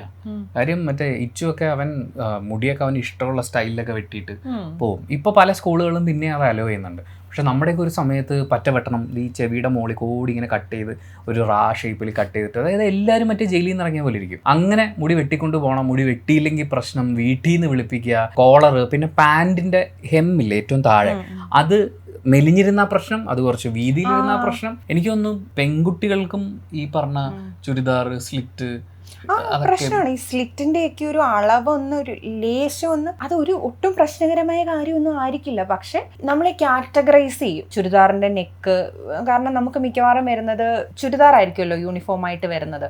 അപ്പൊ ചുരിദാർ ആണെന്നുണ്ടെങ്കിൽ അതിന്റെ നെക്ക്, സ്ലിറ്റ്, ഷോൾ ഇടുന്ന രീതി. എൻ്റെ കൂടെ ഒക്കെ പഠിച്ച എത്രയോ പെൺകുട്ടികൾ, ഓരോ മനുഷ്യരുടെയും ശരീരപ്രകൃതം ഓരോ രീതിയിലാണ്. ടീച്ചേഴ്സ് ഇങ്ങനെ നോക്കിയിരിക്കുകയാണ് എന്താ പ്രശ്നം, എവിടാ പ്രശ്നം എന്നുള്ളത്. അതിൻ്റെയൊക്കെ പേരിൽ എത്ര പെൺകുട്ടികൾ മോശം എക്സ്പീരിയൻസിലൂടെ കടന്നു പോയിട്ടുണ്ടെന്ന്. ഇവരുടെ കമൻസ് കാരണം. പെൺകുട്ടികളാണെങ്കിൽ നമ്മൾ പറയും ആൺപിള്ളേർ കമൻറ്റ് അടിച്ചു, അങ്ങനെയൊന്നും അല്ല. ടീച്ചേഴ്സ് കമൻറ്റ് അടിക്കുന്ന പോലെ, പക്ഷെ അവർ മറ്റേ ഈ കമൻറ്റ് അടിക്കുന്ന രീതിക്ക് വ്യത്യാസം ഉണ്ടായിരിക്കും എന്ന് മാത്രമേ ഉള്ളൂ. പക്ഷേ അതിഭീകരമാവിധം നമ്മളെ തളർത്തിക്കളയും. ഒരു ബിഗിനിങ് നമ്മൾ പഠിക്കുന്നത് തന്നെ സ്കൂളിൽ, ബിഗിനിങ്ങും പരകൂടിയും എല്ലാം നമ്മൾ സ്കൂൾ കഴിയുമ്പോൾ നമ്മൾ കഴിഞ്ഞിറങ്ങും, നമ്മൾ എക്സ്പീരിയൻസ് ചെയ്തിട്ടുണ്ടാവും. അതാണ് അവിടുത്തെ ഒരു ഇത്. ഇതിൽ നമുക്ക് ഒട്ടും ഒഴിവാക്കാൻ പറ്റാത്ത ഒരു കാര്യമാണ് ഈ പേടി എന്ന് പറയുന്നത്. അതായത് സ്കൂളിൻ്റെ ബെല്ല് കേട്ടാൽ തന്നെ, അതായത് രാവിലെ എഴുന്നേറ്റ് കഴിഞ്ഞാൽ തന്നെ കുട്ടികൾക്ക് പേടിയായിരിക്കും. ചില കുട്ടികൾക്ക് സ്കൂളിൽ പോകണമല്ലോ എന്ന് പറയുന്ന ഒരിത്. ചില കുട്ടികൾക്ക് ഒരു പെർട്ടിക്കുലർ ടീച്ചറിൻ്റെ പീരീഡിൻ്റെ ബെല്ല് കേൾക്കുമ്പോൾ തന്നെ അവർക്ക് പേടിയാണ്. കാരണം ആ ടീച്ചർ വരാൻ പോകുന്നു എന്ന് പറയുന്നത് അത് അത്രയും അവരുടെ ഉള്ളിൽ ആങ്സൈറ്റി ക്രിയേറ്റ് ചെയ്യുന്ന ഒരു കാര്യമാണ്. അത് ഹോംവർക്ക് ചെയ്യാത്തത് കൊണ്ടും അസൈൻമെൻറ്റ് ചെയ്യാത്തത് കൊണ്ടും പഠിക്കാതെ വരുന്നത് കൊണ്ടും ഒക്കെ പേടിക്കുന്നത് മനസ്സിലാക്കാം. പക്ഷേ ഇത് പേടിക്കുന്നത് ആ വ്യക്തിയാണ്, പുള്ളിയുടെ സാന്നിധ്യമാണ്. അവർ വന്നു കഴിഞ്ഞാൽ എന്താണ് സംസാരിക്കുക, എന്നെക്കുറിച്ച് എന്താണ് സംസാരിക്കുക, എങ്ങനെയാണ് ഡീൽ ചെയ്യുക. ചിലർ ഭയങ്കര ടെററാണ്. അതായത് അവരിവിടെ ഉണ്ടെങ്കിൽ നമ്മൾ പേടിച്ചു പോകും. അങ്ങനത്തെ സിറ്റുവേഷൻസ് ക്രിയേറ്റ് ചെയ്യുന്ന അധ്യാപകരുണ്ട്. പണ്ടൊക്കെ അധ്യാപകർക്ക് ഭയങ്കര ക്രെഡിറ്റ് ആയിട്ട് അവരെടുക്കുമായിരുന്നു. അതായത് ഒരു പീരീഡിൽ ഇന്ന അധ്യാപകൻ ഇന്നില്ല എന്ന് പറയുമ്പോൾ കുട്ടികൾക്കൊക്കെ ഭയങ്കര സന്തോഷം തോന്നും. അത് ക്രെഡിറ്റ് ആയിട്ട് എടുക്കുന്ന അധ്യാപകരുണ്ട്. കണ്ടോ, ഞാൻ അത്ര സ്ട്രിക്റ്റ് ആയിട്ട് നിൽക്കുന്നതുകൊണ്ടാണ്, അപ്പോൾ എന്നെ ഇവറ്റകൾക്കൊക്കെ പേടിയാണ്. അതായത് പേടിപ്പിച്ച് നിർത്താനായിട്ടൊരു സെറ്റ് ഓഫ് അധ്യാപകരുണ്ടായിരിക്കും. അപ്പോൾ അവർ കരുതുന്നത് അതെന്തോ വലിയ അച്ചീവ്മെൻ്റ് ആണെന്നാണ്. അല്ല കേട്ടോ, ഇപ്പോഴും അങ്ങനെ ആരെങ്കിലും കരുതുന്നുണ്ടെങ്കിൽ നിങ്ങൾ അത്രയും അകലെയാണ് സ്റ്റുഡൻസിൻ്റെ അടുത്ത് നിന്നും, നിങ്ങളുടെ വിദ്യാർത്ഥികളുടെ അടുത്ത് നിന്നും നിങ്ങൾ അത്രയും അകന്ന് നിൽക്കുന്ന ആൾക്കാരാണ്. നിങ്ങൾ എന്തെങ്കിലും സംസാരിച്ചുകൊണ്ടിരിക്കുന്ന സമയത്ത് ഒന്ന് കൈ ഉയർത്തി ടീച്ചറെ എനിക്കൊരു കാര്യം പറയാനുണ്ട് എന്ന് പറയാൻ ഒരു വിദ്യാർത്ഥിക്ക് കഴിയുന്നില്ലെങ്കിൽ, അല്ലെങ്കിൽ ടീച്ചറെ എനിക്ക് ആ പറഞ്ഞത് മനസ്സിലായില്ല, അതെനിക്ക് ഒന്നുകൂടി ഒന്ന് പറഞ്ഞു തരാമോ, ടീച്ചർ എന്തുകൊണ്ടാണ് അങ്ങനെ പറഞ്ഞത്, അല്ലെ എനിക്കതിലൊരു വിയോജിപ്പുണ്ട് എന്ന തരത്തിൽ ഓപ്പണായിട്ട് ഒരു സ്റ്റുഡൻറ്റിന് നിങ്ങളുടെ അടുത്ത് കമ്മ്യൂണിക്കേറ്റ് ചെയ്യാൻ പറ്റുന്നില്ല എന്നുണ്ടെങ്കിൽ പിന്നെ നിങ്ങളവിടെ ഇത്ര റാങ്ക് വാങ്ങിച്ച അധ്യാപകനാണ്, ഇന്ന കാര്യങ്ങൾ ചെയ്ത് എന്നൊന്നും പറഞ്ഞിട്ട് എന്തെങ്കിലും കാര്യമുണ്ടെന്ന് ഞാൻ കരുതുന്നില്ല. കാരണം ചില ആൾക്കാരൊക്കെ പറയും ഒരു അധ്യാപകൻ എന്ന് പറയുന്നത് എന്താണ്, അയാൾ വരുന്നു, അയാളുടെ ജോലി ചെയ്യുന്നു, പോകുന്നു. എല്ലാ അധ്യാപകരും സ്റ്റുഡൻസുമായിട്ട് മാനസിക അടുപ്പം സൂക്ഷിക്കണം, അവരുമായിട്ടൊരു എന്നൊന്നും അല്ല പറയുന്നത്. പക്ഷേ ഈ മോശം എക്സ്പീരിയൻസ് നമുക്ക് സമ്മാനിക്കുന്ന അധ്യാപകരുണ്ടല്ലോ. ഉണ്ണി തുടക്കത്തിൽ പറഞ്ഞതുപോലെ തന്നെ ഒരു വിദ്യാർത്ഥി അവരുടെ ജീവിതത്തിൽ ഏറ്റവും കൂടുതൽ ടൈം ഒരു ദിവസം സ്പെൻഡ് ചെയ്യുന്നത്, സംസാരിക്കുന്നത് ഒക്കെ സ്കൂളിലാണ്, അവരുടെ അധ്യാപകരോടാണ്. അപ്പോൾ അങ്ങനെ വരുന്ന സമയത്ത് ആ കുട്ടികൾക്ക് ആ സ്പേസിൽ സേഫായിട്ട് നിൽക്കാൻ പറ്റുന്നില്ല എന്നുണ്ടെങ്കിൽ, അല്ലെങ്കിൽ സേഫായിട്ടൊരു അറ്റ്മോസ്ഫിയർ തൻ്റെ ചുറ്റുമുണ്ട് എന്ന് ആ കുട്ടിക്ക് ഫീൽ ചെയ്യുന്നില്ല എന്നുണ്ടെങ്കിൽ, നിങ്ങൾ എന്തൊക്കെ ആ കുട്ടിക്ക് പഠിപ്പിച്ചു കൊടുത്തിട്ടും അതിനകത്തൊരു കാര്യമുണ്ടെന്ന് ഞാൻ പേഴ്സണലായിട്ട് വിശ്വസിക്കുന്നില്ല. ഇതിൽ നിങ്ങൾ കുട്ടിയെ പേടിപ്പിക്കുന്നു അല്ലെങ്കിൽ കുട്ടി ഭയങ്കര ട്രോമറ്റൈസ്ഡ് ആവുന്നു എന്നുള്ളത് മാത്രമല്ല, അതായത് ഒരാൾക്ക് ലൈഫ് ലോങ് ക്യാരി ചെയ്യാനുള്ള ട്രോമയും പേടിയും ഒക്കെ ഉണ്ടാക്കി കൊടുക്കുന്ന സെറ്റ് ഓഫ് അധ്യാപകരുണ്ടായിരുന്നു. അതേപോലെ തന്നെ ഇതേ അധ്യാപകർ ക്രിയേറ്റ് ചെയ്യുന്ന രണ്ടാമത്തെ പ്രശ്നം എന്ന് പറഞ്ഞാൽ അവർ അബ്യൂസേഴ്സിനെ ക്രിയേറ്റ് ചെയ്യുന്നു എന്നുള്ളതാണ്.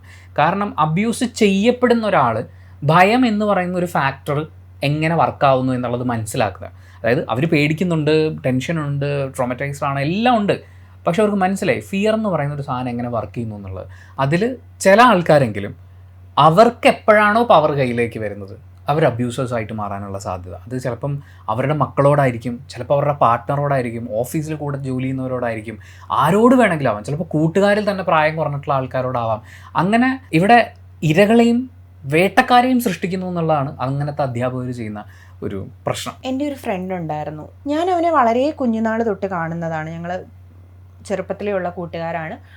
ആ സമയത്തൊക്കെ അവനെ ഞാൻ അങ്ങനെ അധികം പേടിച്ചിട്ടോ എടുത്തിട്ടോ അങ്ങനെയൊന്നും കണ്ടിട്ടില്ല. പക്ഷെ ഒരു പ്രായം കഴിഞ്ഞപ്പോൾ തൊട്ട് ഞാൻ ഈ പറഞ്ഞ ഇതേ പേടിയാണ് അവനിൽ ഞാൻ പൂർണ്ണമായും കണ്ടിരുന്നത്. അതിൻ്റെ റീസൺ എന്താണെന്ന് പറഞ്ഞാൽ അവൻ അക്കാഡമിക്കലി അത്ര ബ്രില്യൻ്റ് ആയിട്ടുള്ളൊരു സ്റ്റുഡൻ്റ് ഒന്നും ആയിരുന്നില്ല. നമ്മുടെയൊക്കെ കാലത്ത് ടീച്ചേഴ്സ് പഠിക്കുക എന്ന് പറയുന്നത് മാത്രമായിരുന്നു. ഞങ്ങൾക്ക് എക്സ്ട്രാ കരിക്കുലർ ആക്ടിവിറ്റീസിന് പോകുന്ന സമയത്ത് സപ്പോർട്ട് ചെയ്യുന്ന വളരെ കുറച്ച്, അതായത് യൂത്ത് ഫെസ്റ്റിവലൊക്കെ വരുമ്പോൾ സപ്പോർട്ട് ചെയ്യുന്ന വളരെ കുറച്ച് ടീച്ചേഴ്സും ഭൂരിഭാഗം വരുന്ന ടീച്ചേഴ്സും ഇറങ്ങി നടന്നോണം, ഇനിയിപ്പം ഇതായല്ലോ, ഇനിയിപ്പോൾ ഇറങ്ങി നടക്കാൻ പ്രത്യേകിച്ച് കാരണമൊന്നും വേണ്ടല്ലോ എന്ന രീതിയിൽ സംസാരിക്കുന്ന ടീച്ചേഴ്സായിരുന്നു ഏറ്റവും കൂടുതൽ. അപ്പോൾ കുട്ടികൾ സ്കൂളിൽ വന്നു കഴിഞ്ഞാൽ പഠിക്കുക മാത്രമാണ് ചെയ്യേണ്ടത്, PT പീരീഡ് പോലും നമുക്ക് വന്ന് ക്ലാസ് എടുക്കുന്ന ടീച്ചേഴ്സുണ്ട്. അപ്പം നമുക്ക് അറിയാമല്ലോ എത്രമാത്രമാണ് എന്നുള്ളത്. അവൻ്റെ പേടിയുടെ പ്രധാന കാരണമായിട്ടുണ്ടായിരുന്നത് ഈ പേരൻസ് മീറ്റിംഗ് വെക്കും നമ്മുടെ സ്കൂളിൽ. അതുകൂടാതെ എന്തെങ്കിലും പഠിക്കാതൊക്കെ കുട്ടികൾ വരികയാണ് എന്നുണ്ടെങ്കിൽ, അല്ലെങ്കിൽ ക്ലാസ് ടെസ്റ്റിനൊക്കെ മാർക്ക് കുറഞ്ഞു കഴിഞ്ഞാൽ പേരൻസിനെ സെപ്പറേറ്റ് വിളിപ്പിക്കും. ഇവൻ്റെ പേരൻസ്, ഇവൻ്റെ അമ്മയാണ് വന്നുകൊണ്ടിരുന്നത്. ആ സമയത്തൊക്കെ നമ്മൾ ക്ലാസ്സിലിരിക്കുന്ന എല്ലാ കുട്ടികൾക്കും മനസ്സിലാവും അവൻ ഏതുതരം മാനസികാവസ്ഥയിലൂടെയാണ് കടന്നു പോയിക്കൊണ്ടിരുന്നതെന്ന്. അതായത് അവനെ കുറ്റപ്പെടുത്താൻ വേണ്ടി മാത്രം നിൽക്കുന്ന ടീച്ചേഴ്സ് കുറച്ചു പേര്, അതിനോടൊപ്പം അവൻ്റെ കുറ്റം മാത്രം പറഞ്ഞു കൊടുക്കാൻ തയ്യാറായി നിൽക്കുന്ന ഒരമ്മ. ഇവരാരും ഇവൻ എന്താണ് വേണ്ടതെന്നോ ഇവൻ്റെ പ്രശ്നം എന്താണെന്നോ ഇവനെ ഒന്ന് കേൾക്കാൻ ഒരിക്കലെങ്കിലും അവരാരെങ്കിലും തയ്യാറായിട്ടുണ്ടോ എന്ന് എനിക്കറിയത്തില്ല. ഇവരങ്ങോട്ടും ഇങ്ങോട്ടും ഈ പറയുന്ന അധ്യാപകരും ഈ അമ്മയും എന്നൊക്കെ പറയുന്നത് അങ്ങോട്ടും ഇങ്ങോട്ടും വാശി തീർക്കാൻ നിൽക്കുന്ന പോലെയാണ്. അത് ഇവനോട് എന്തോ വൈരാഗ്യമുള്ള പോലെയാണ് അവർ ബിഹേവ് ചെയ്തുകൊണ്ടിരുന്നത്. എന്നാൽ അവൻ എത്ര ശ്രമിച്ചിട്ടും അവൻ അതിനപ്പുറത്തേക്ക് ഒരു ചുവടെടുത്ത് വെക്കാൻ പറ്റുന്നുണ്ടായിരുന്നില്ല. അതിനപ്പുറത്തേക്ക് ചുവടെടുത്ത് വെക്കണം എന്നുണ്ടെങ്കിൽ എന്തെങ്കിലും സംസാരിക്കാൻ പറ്റണ്ടേ, അവനെ ആരെങ്കിലും ഒന്ന് കേൾക്കണ്ടേ, എങ്കിലും മാത്രമല്ലേ അവനത് പറ്റുമായിരുന്നുള്ളൂ. 10ാം ക്ലാസ്സിൽ എക്സാം അടുക്കുന്ന സമയത്ത് ഒരു ദിവസം രാത്രിയിൽ ഇവൻ എൻ്റെ വീട്ടിലേക്ക് വന്നു.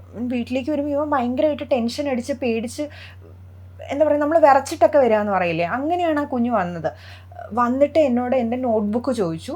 അപ്പോൾ ഞാൻ ചോദിച്ചു എന്താ സംഭവം എന്ന് ചോദിച്ചപ്പോൾ എന്നോട് പറഞ്ഞു, എടി എൻ്റെ നോട്ട്ബുക്ക് കളഞ്ഞു പോയി, പക്ഷേ ആ നോട്ട്ബുക്കും കൊണ്ടല്ലാതെ വീട്ടിൽ കയറണ്ടെന്ന് അമ്മ പറഞ്ഞേക്കുന്നത്. ഇനി അതല്ല എന്നുണ്ടെങ്കിൽ 10ാം ക്ലാസ് SSLC പരീക്ഷ എന്ന് പറയുമ്പോൾ നമ്മൾ ഒരു വർഷം പഠിച്ചു കഴിഞ്ഞു. ഇനി അതല്ല എന്നുണ്ടെങ്കിൽ നോട്ട് മുഴുവൻ നാളെ കൊണ്ട് എഴുതി കാണിച്ചിട്ട് മാത്രം വീട്ടിൽ ഇരുന്നാൽ മതി എന്നാണ് അമ്മ പറയുന്നത് എന്നാ പറയുന്നത്. ഈ ഒരു വർഷമുള്ള നോട്ട് ആ കുഞ്ഞ് ഒരു ദിവസം കൊണ്ട് എഴുതി തീർത്ത് കാണിച്ചതിന് ശേഷം മാത്രം അവനവൻ്റെ വീട്ടിൽ സ്വസ്ഥമായിട്ടിരിക്കാൻ പറ്റുള്ളൂ. എന്നാൽ അതിന് പാരലായിട്ട് നമുക്ക് എന്തൊക്കെ സൊല്യൂഷൻസ് ആലോചിക്കാം. നമുക്ക് കുറേ ഗൈഡ് ഉണ്ട്, കാര്യങ്ങളുണ്ട്, ഇതെല്ലാം നമുക്ക് വെച്ച് പഠിക്കാം. വേറെ ഒരുപാട് സുഹൃത്തുക്കളുണ്ട്, അവരോടൊപ്പം പോയിരുന്നു പഠിക്കാം. ഇതൊന്നുമല്ല അവരുടെ സൊല്യൂഷൻ.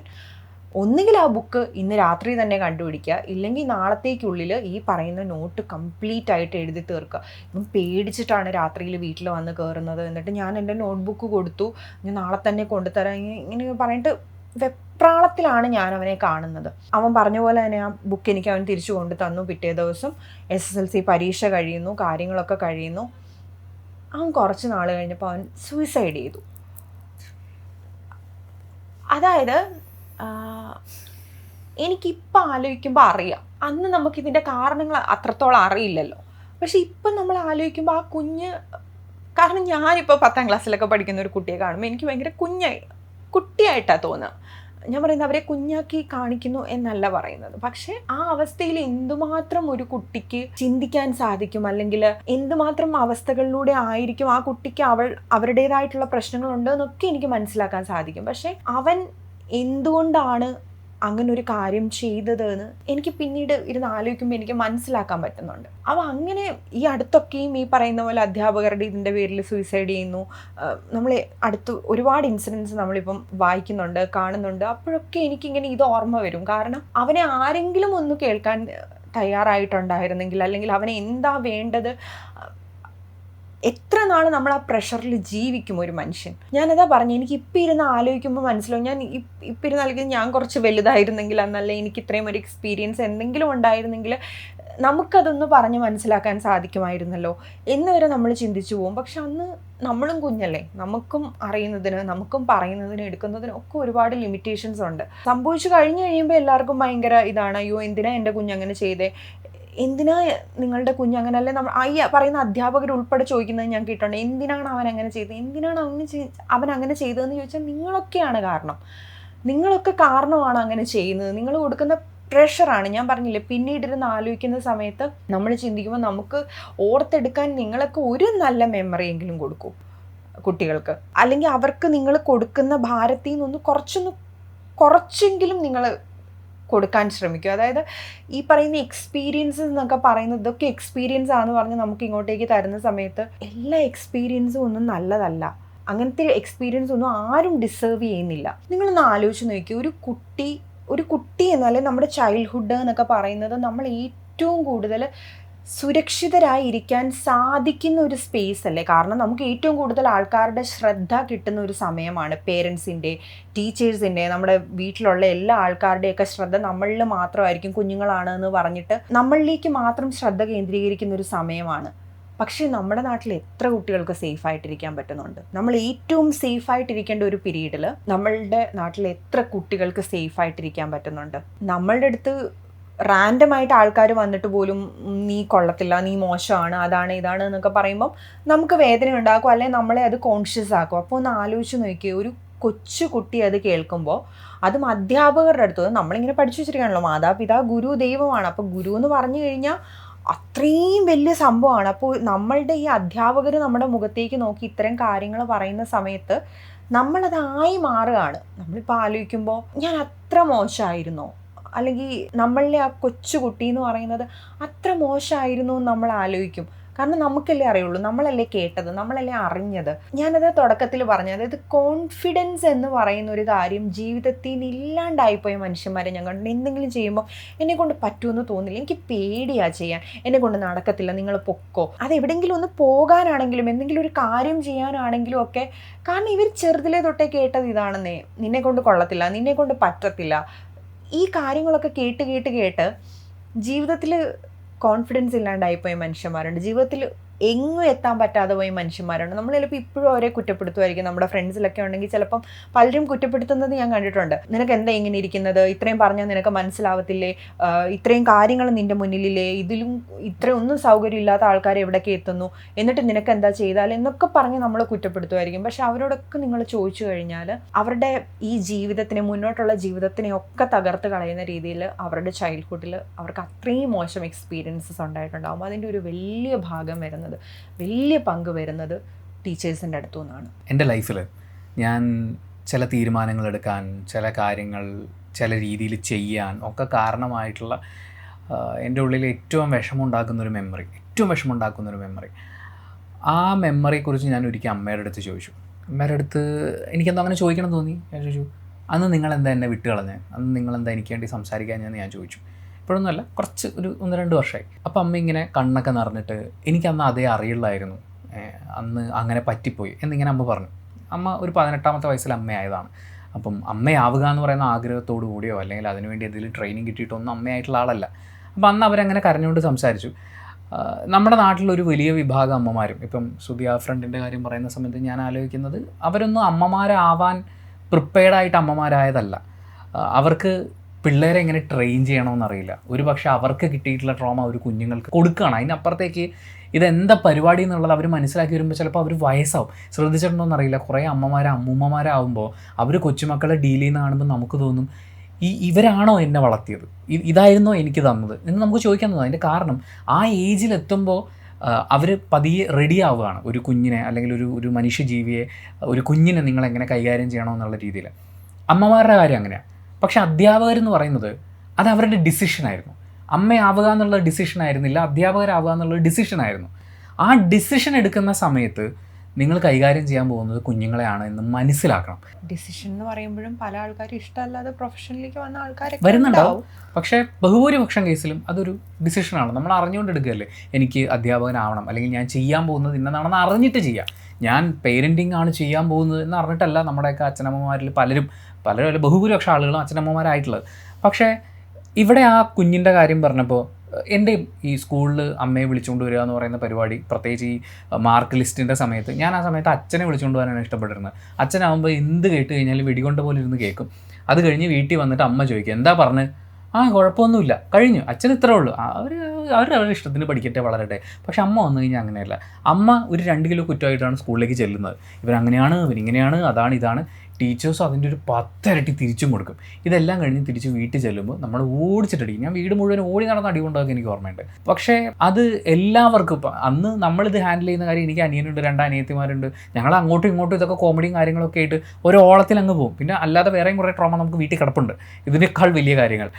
അങ്ങനെ ഇതങ്ങ് പോവും. പക്ഷേ ഞാൻ ആലോചിക്കുന്നത് ആ കുഞ്ഞിനെ ഇങ്ങനെ പ്രഷർ ചെയ്യുന്ന സമയത്ത് ഏതെങ്കിലും ഒരു ടീച്ചർ ഇത് ഐഡൻറ്റിഫൈ ചെയ്യുക, കുട്ടി ഇങ്ങനെ സൈലൻ്റ് ആവുന്ന സമയത്ത് അവനോട് ചോദിക്കുക, അമ്മയെ വിളിക്കുക, സംസാരിക്കുക, അങ്ങനെ ഒരു എഫേർട്ട് ഇട്ടിരുന്നെങ്കിൽ ഒരു പക്ഷേ അയാളിപ്പോൾ ജീവനോട് ഉണ്ടാവുമായിരുന്നു എന്ന് പറയുന്നത് ദാറ്റ്സ് വെരി പെയിൻഫുൾ. നമ്മുടെ ചുറ്റുമുള്ള എത്രയോ, നമ്മുടെ കൂടെ ചെറിയ ക്ലാസ്സുകളിൽ പഠിച്ചിട്ടുള്ള എത്രയോ ആളുകൾ എങ്ങും എത്താതെ ഒന്നും ആവാതെ ജീവൻ നഷ്ടപ്പെട്ടു പോയിട്ടുണ്ട്.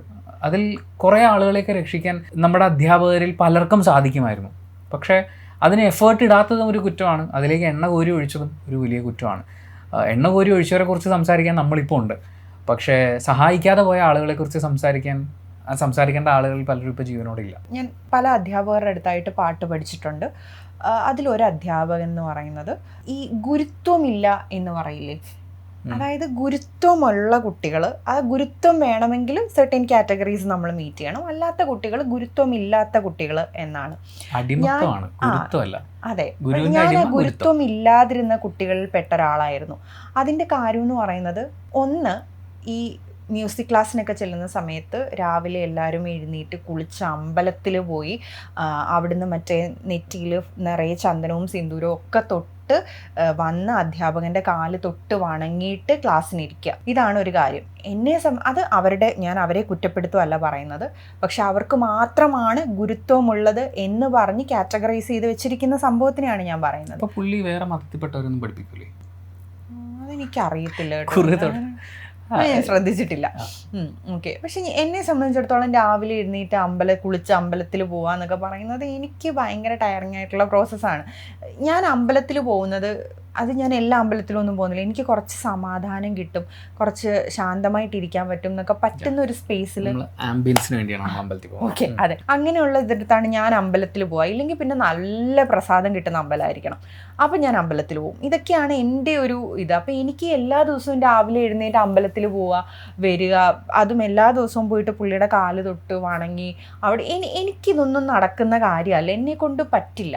അപ്പം ഇതിൻ്റെ പേരിൽ നമ്മളെ കുറ്റപ്പെടുത്തുക. അപ്പോൾ എന്തെങ്കിലും ഒരു ഇത് എല്ലാവരും കൂടെ ഒക്കെ ഇരുന്ന് പാടുന്ന സമയത്ത് ഈ സംഗതി എന്ന് പറയുമല്ലോ, അപ്പോൾ ഏതെങ്കിലും ഒരു കാര്യം നമ്മുടെ തൊണ്ടയിൽ ഒന്നും വന്നില്ലെങ്കിൽ എങ്ങനെ വരും? ആദ്യം ഗുരുത്വം വേണം, പിന്നീട് ദൈവവിശ്വാസം വേണം. ഈ സാധനം ഒന്നും വന്നില്ലെങ്കിൽ നിൻ്റെ തൊണ്ടയിൽ ഇതൊക്കെ എങ്ങനെ വരും എന്ന് പറയുക. അതുവരെയൊക്കെ പിന്നെയും പോട്ടെ എന്ന് വിചാരിക്കാം. പക്ഷേ ബാക്കിയുള്ള ആൾക്കാരുടെ അടുത്ത്, പേരൻസിൻ്റെ അടുത്ത് ഒക്കെ, അല്ല കുട്ടികളുടെ അടുത്ത് നമ്മുടെ അടുത്ത് കൂടണ്ട എന്ന് പറയുക, പിന്നെ പേരൻസിൻ്റെ അടുത്തൊക്കെ നമ്മളെക്കുറിച്ച് മോശം പറയാം. അപ്പം ഞാൻ വിചാരിക്കും, തനിക്ക് വയ്യേ എന്നെനിക്ക് ചോദിക്കാൻ തോന്നിയിട്ടുണ്ട്. പക്ഷെ ഞാൻ ഈ സൈഡ് പറയുമ്പോൾ ഇതിനൊരു ഓപ്പോസിറ്റ് സൈഡുണ്ട് കേട്ടോ. ഞാൻ അതുകൂടെ പറയണമല്ലോ. ഞാൻ അക്കാഡമിക്സിൽ അത്യാവശ്യം പഠിക്കുന്നൊരു കുട്ടിയായിരുന്നു. എക്സെപ്റ്റ് എൻ്റെ +1 +2 ടൈം ഒഴിച്ച് ബാക്കി എല്ലാ സമയത്തും ഞാൻ അത്യാവശ്യം നന്നായി പഠിക്കുന്ന ഒരു കുട്ടിയായിരുന്നു. പിന്നെ ഈ പറയുന്ന പോലെ എക്സ്ട്രാ കരിക്കുലർ ആക്ടിവിറ്റീസിലൊക്കെ ആക്റ്റീവായി നിന്നതുകൊണ്ട് തന്നെ എന്നെ വളരെ ഇഷ്ടപ്പെട്ടിരുന്ന ഒരു സെറ്റ് ഓഫ് ടീച്ചേഴ്സും ഉണ്ട്. അപ്പം ഞാൻ കുറേ നാൾ വരെ എനിക്ക് ഇവരോട് എല്ലാ അർത്ഥത്തിലും ഭയങ്കര ബഹുമാനമായിരുന്നു. കാരണം നമ്മളെ അത്രയും സ്നേഹത്തോടു കൂടി ട്രീറ്റ് ചെയ്യുന്ന ടീച്ചേഴ്സ്, ആ സമയത്തൊക്കെ നമുക്കൊരു സ്പെഷ്യൽ പരിഗണന കിട്ടുമ്പോൾ എനിക്ക് ആ സമയത്തൊക്കെ അത് സന്തോഷമായിരുന്നു. പക്ഷേ പിന്നീട് നമ്മൾ നമ്മുടെ സുഹൃത്തുക്കളുമായിട്ട് സംസാരിക്കുന്ന സമയത്ത് ഇതേ ടീച്ചേഴ്സിൻ്റെ അടുത്തുനിന്ന് തന്നെ അവർക്ക് മോശമായിട്ട് അനുഭവപ്പെട്ടിട്ടുള്ള കാര്യങ്ങളെക്കുറിച്ച് അവർ സംസാരിക്കും. അപ്പോൾ അവർ തന്നെ പറയും, ടീച്ചേഴ്സിന് നിന്നെ ഭയങ്കര കാര്യമായിരുന്നു, പക്ഷെ ഞങ്ങളോട് അങ്ങനെ ആയിരുന്നില്ല എന്നുള്ളത്. അപ്പോൾ അവരെയൊക്കെ വേദനിപ്പിക്കുന്ന തരത്തിൽ ഉള്ള പെരുമാറ്റം ഞാൻ ഈ വളരെ നല്ലത് എന്ന് കരുതിയിരുന്ന ടീച്ചേഴ്സിൻ്റെ സൈഡിൽ നിന്ന് ഉണ്ടായിട്ടുണ്ട്. അപ്പോൾ ഞാൻ ഇങ്ങനെ അത്രയും നാൾ നമ്മൾ ഭയങ്കര നല്ലത്, ഞാൻ പറയുന്നത് അവരെന്നോട് മോശമായി പെരുമാറിയെന്നല്ല, അവരെന്നെ ഏറ്റവും നല്ല രീതിയിലാണ് ട്രീറ്റ് ചെയ്തത്. പക്ഷേ അവർ കാരണം വേറെ ചില സ്റ്റുഡൻസിന് മോശം എക്സ്പീരിയൻസ് ഉണ്ടായിട്ടുണ്ട്. അപ്പോൾ ഈ പാർഷ്യാലിറ്റി എന്ന് പറയുന്നതൊക്കെ ഒരുപാട് ടീച്ചേഴ്സിനുള്ളൊരു കാര്യമാണ്. അപ്പോൾ അതും തിരുത്തപ്പെടേണ്ട ഒരു കാര്യം തന്നെയാണ്. ടീച്ചേഴ്സിൻ്റെ ഫേവറേറ്റ്സ് പറയുന്ന കാര്യങ്ങളും ടീച്ചേഴ്സിൻ്റെ ഒരു കലിപ്പ് അനുഭവിക്കേണ്ടി വന്ന ആളുകളും അത് ഭയങ്കര കോൺട്രാസ്റ്റ് ഉള്ള കാര്യമാണ്. അതുപോലെ ഒരു ടീച്ചർ ഒരിക്കൽ പറഞ്ഞു കേട്ടിട്ടുള്ള ഒരു ഡയലോഗാണ്, അത് ഏത് സ്കൂളിൽ വെച്ചിട്ടാണ് ഏത് ടീച്ചറാണെന്നൊന്നും ഞാൻ പറയുന്നില്ല, പക്ഷേ നാടകത്തിന് പോവാണ്, അപ്പോൾ ഒരു പെൺകുട്ടി ഒരു കഥാപാത്രം വേണം, അവൾ മതി, അതാവുമ്പോൾ നല്ല വലിപ്പമൊക്കെ ഉണ്ട് എന്ന് പറഞ്ഞു. അതൊരു ഫീമെയിൽ ടീച്ചറാണ് പറഞ്ഞത്. പക്ഷേ നമ്മൾ കുറച്ച് പേര് അപ്പുറത്തുണ്ടായിരുന്നു. ഇത് പറഞ്ഞു ആ ടീച്ചർ മറ്റേ ടീച്ചറോട് എന്തോ എക്സ്പ്രഷൻ കാണിച്ചു, അത് അവരങ്ങനെ വിട്ടു, അവരുടെ കയ്യിൽ നിന്ന് അറിയാതെ വന്നു പോയതാണ്. പക്ഷേ അവർ ഈ പെൺകുട്ടികളെ തന്നെ അങ്ങനെയാണ് കാണുന്നത്, അങ്ങനെയാണ് പറയുന്നത്. ഇത് കേൾക്കുന്ന ആമ്പിള്ളേർ എന്താ പറയുക, ഞങ്ങൾക്ക് എന്താ നമ്മളതിൽ നിന്ന് എന്താ പഠിക്കുക? അപ്പം അങ്ങനത്തെയും കുറേ കാര്യങ്ങളുണ്ട്. കുട്ടികളെ അവർ മാറ്റി നിർത്തുന്ന ഓരോ സ്പോർട്സ് ഐറ്റത്തിലും അല്ലെങ്കിൽ ആർട്സിൻ്റെ ഓരോ ഐറ്റംസിലും ഒക്കെ പിള്ളേരെ സെലക്ട് ചെയ്യുമ്പോൾ ഒക്കെ ഇവരുടെയൊക്കെ കണ്ണിൽ കുറേ ക്രൈറ്റീരിയാസ് ഉണ്ട്.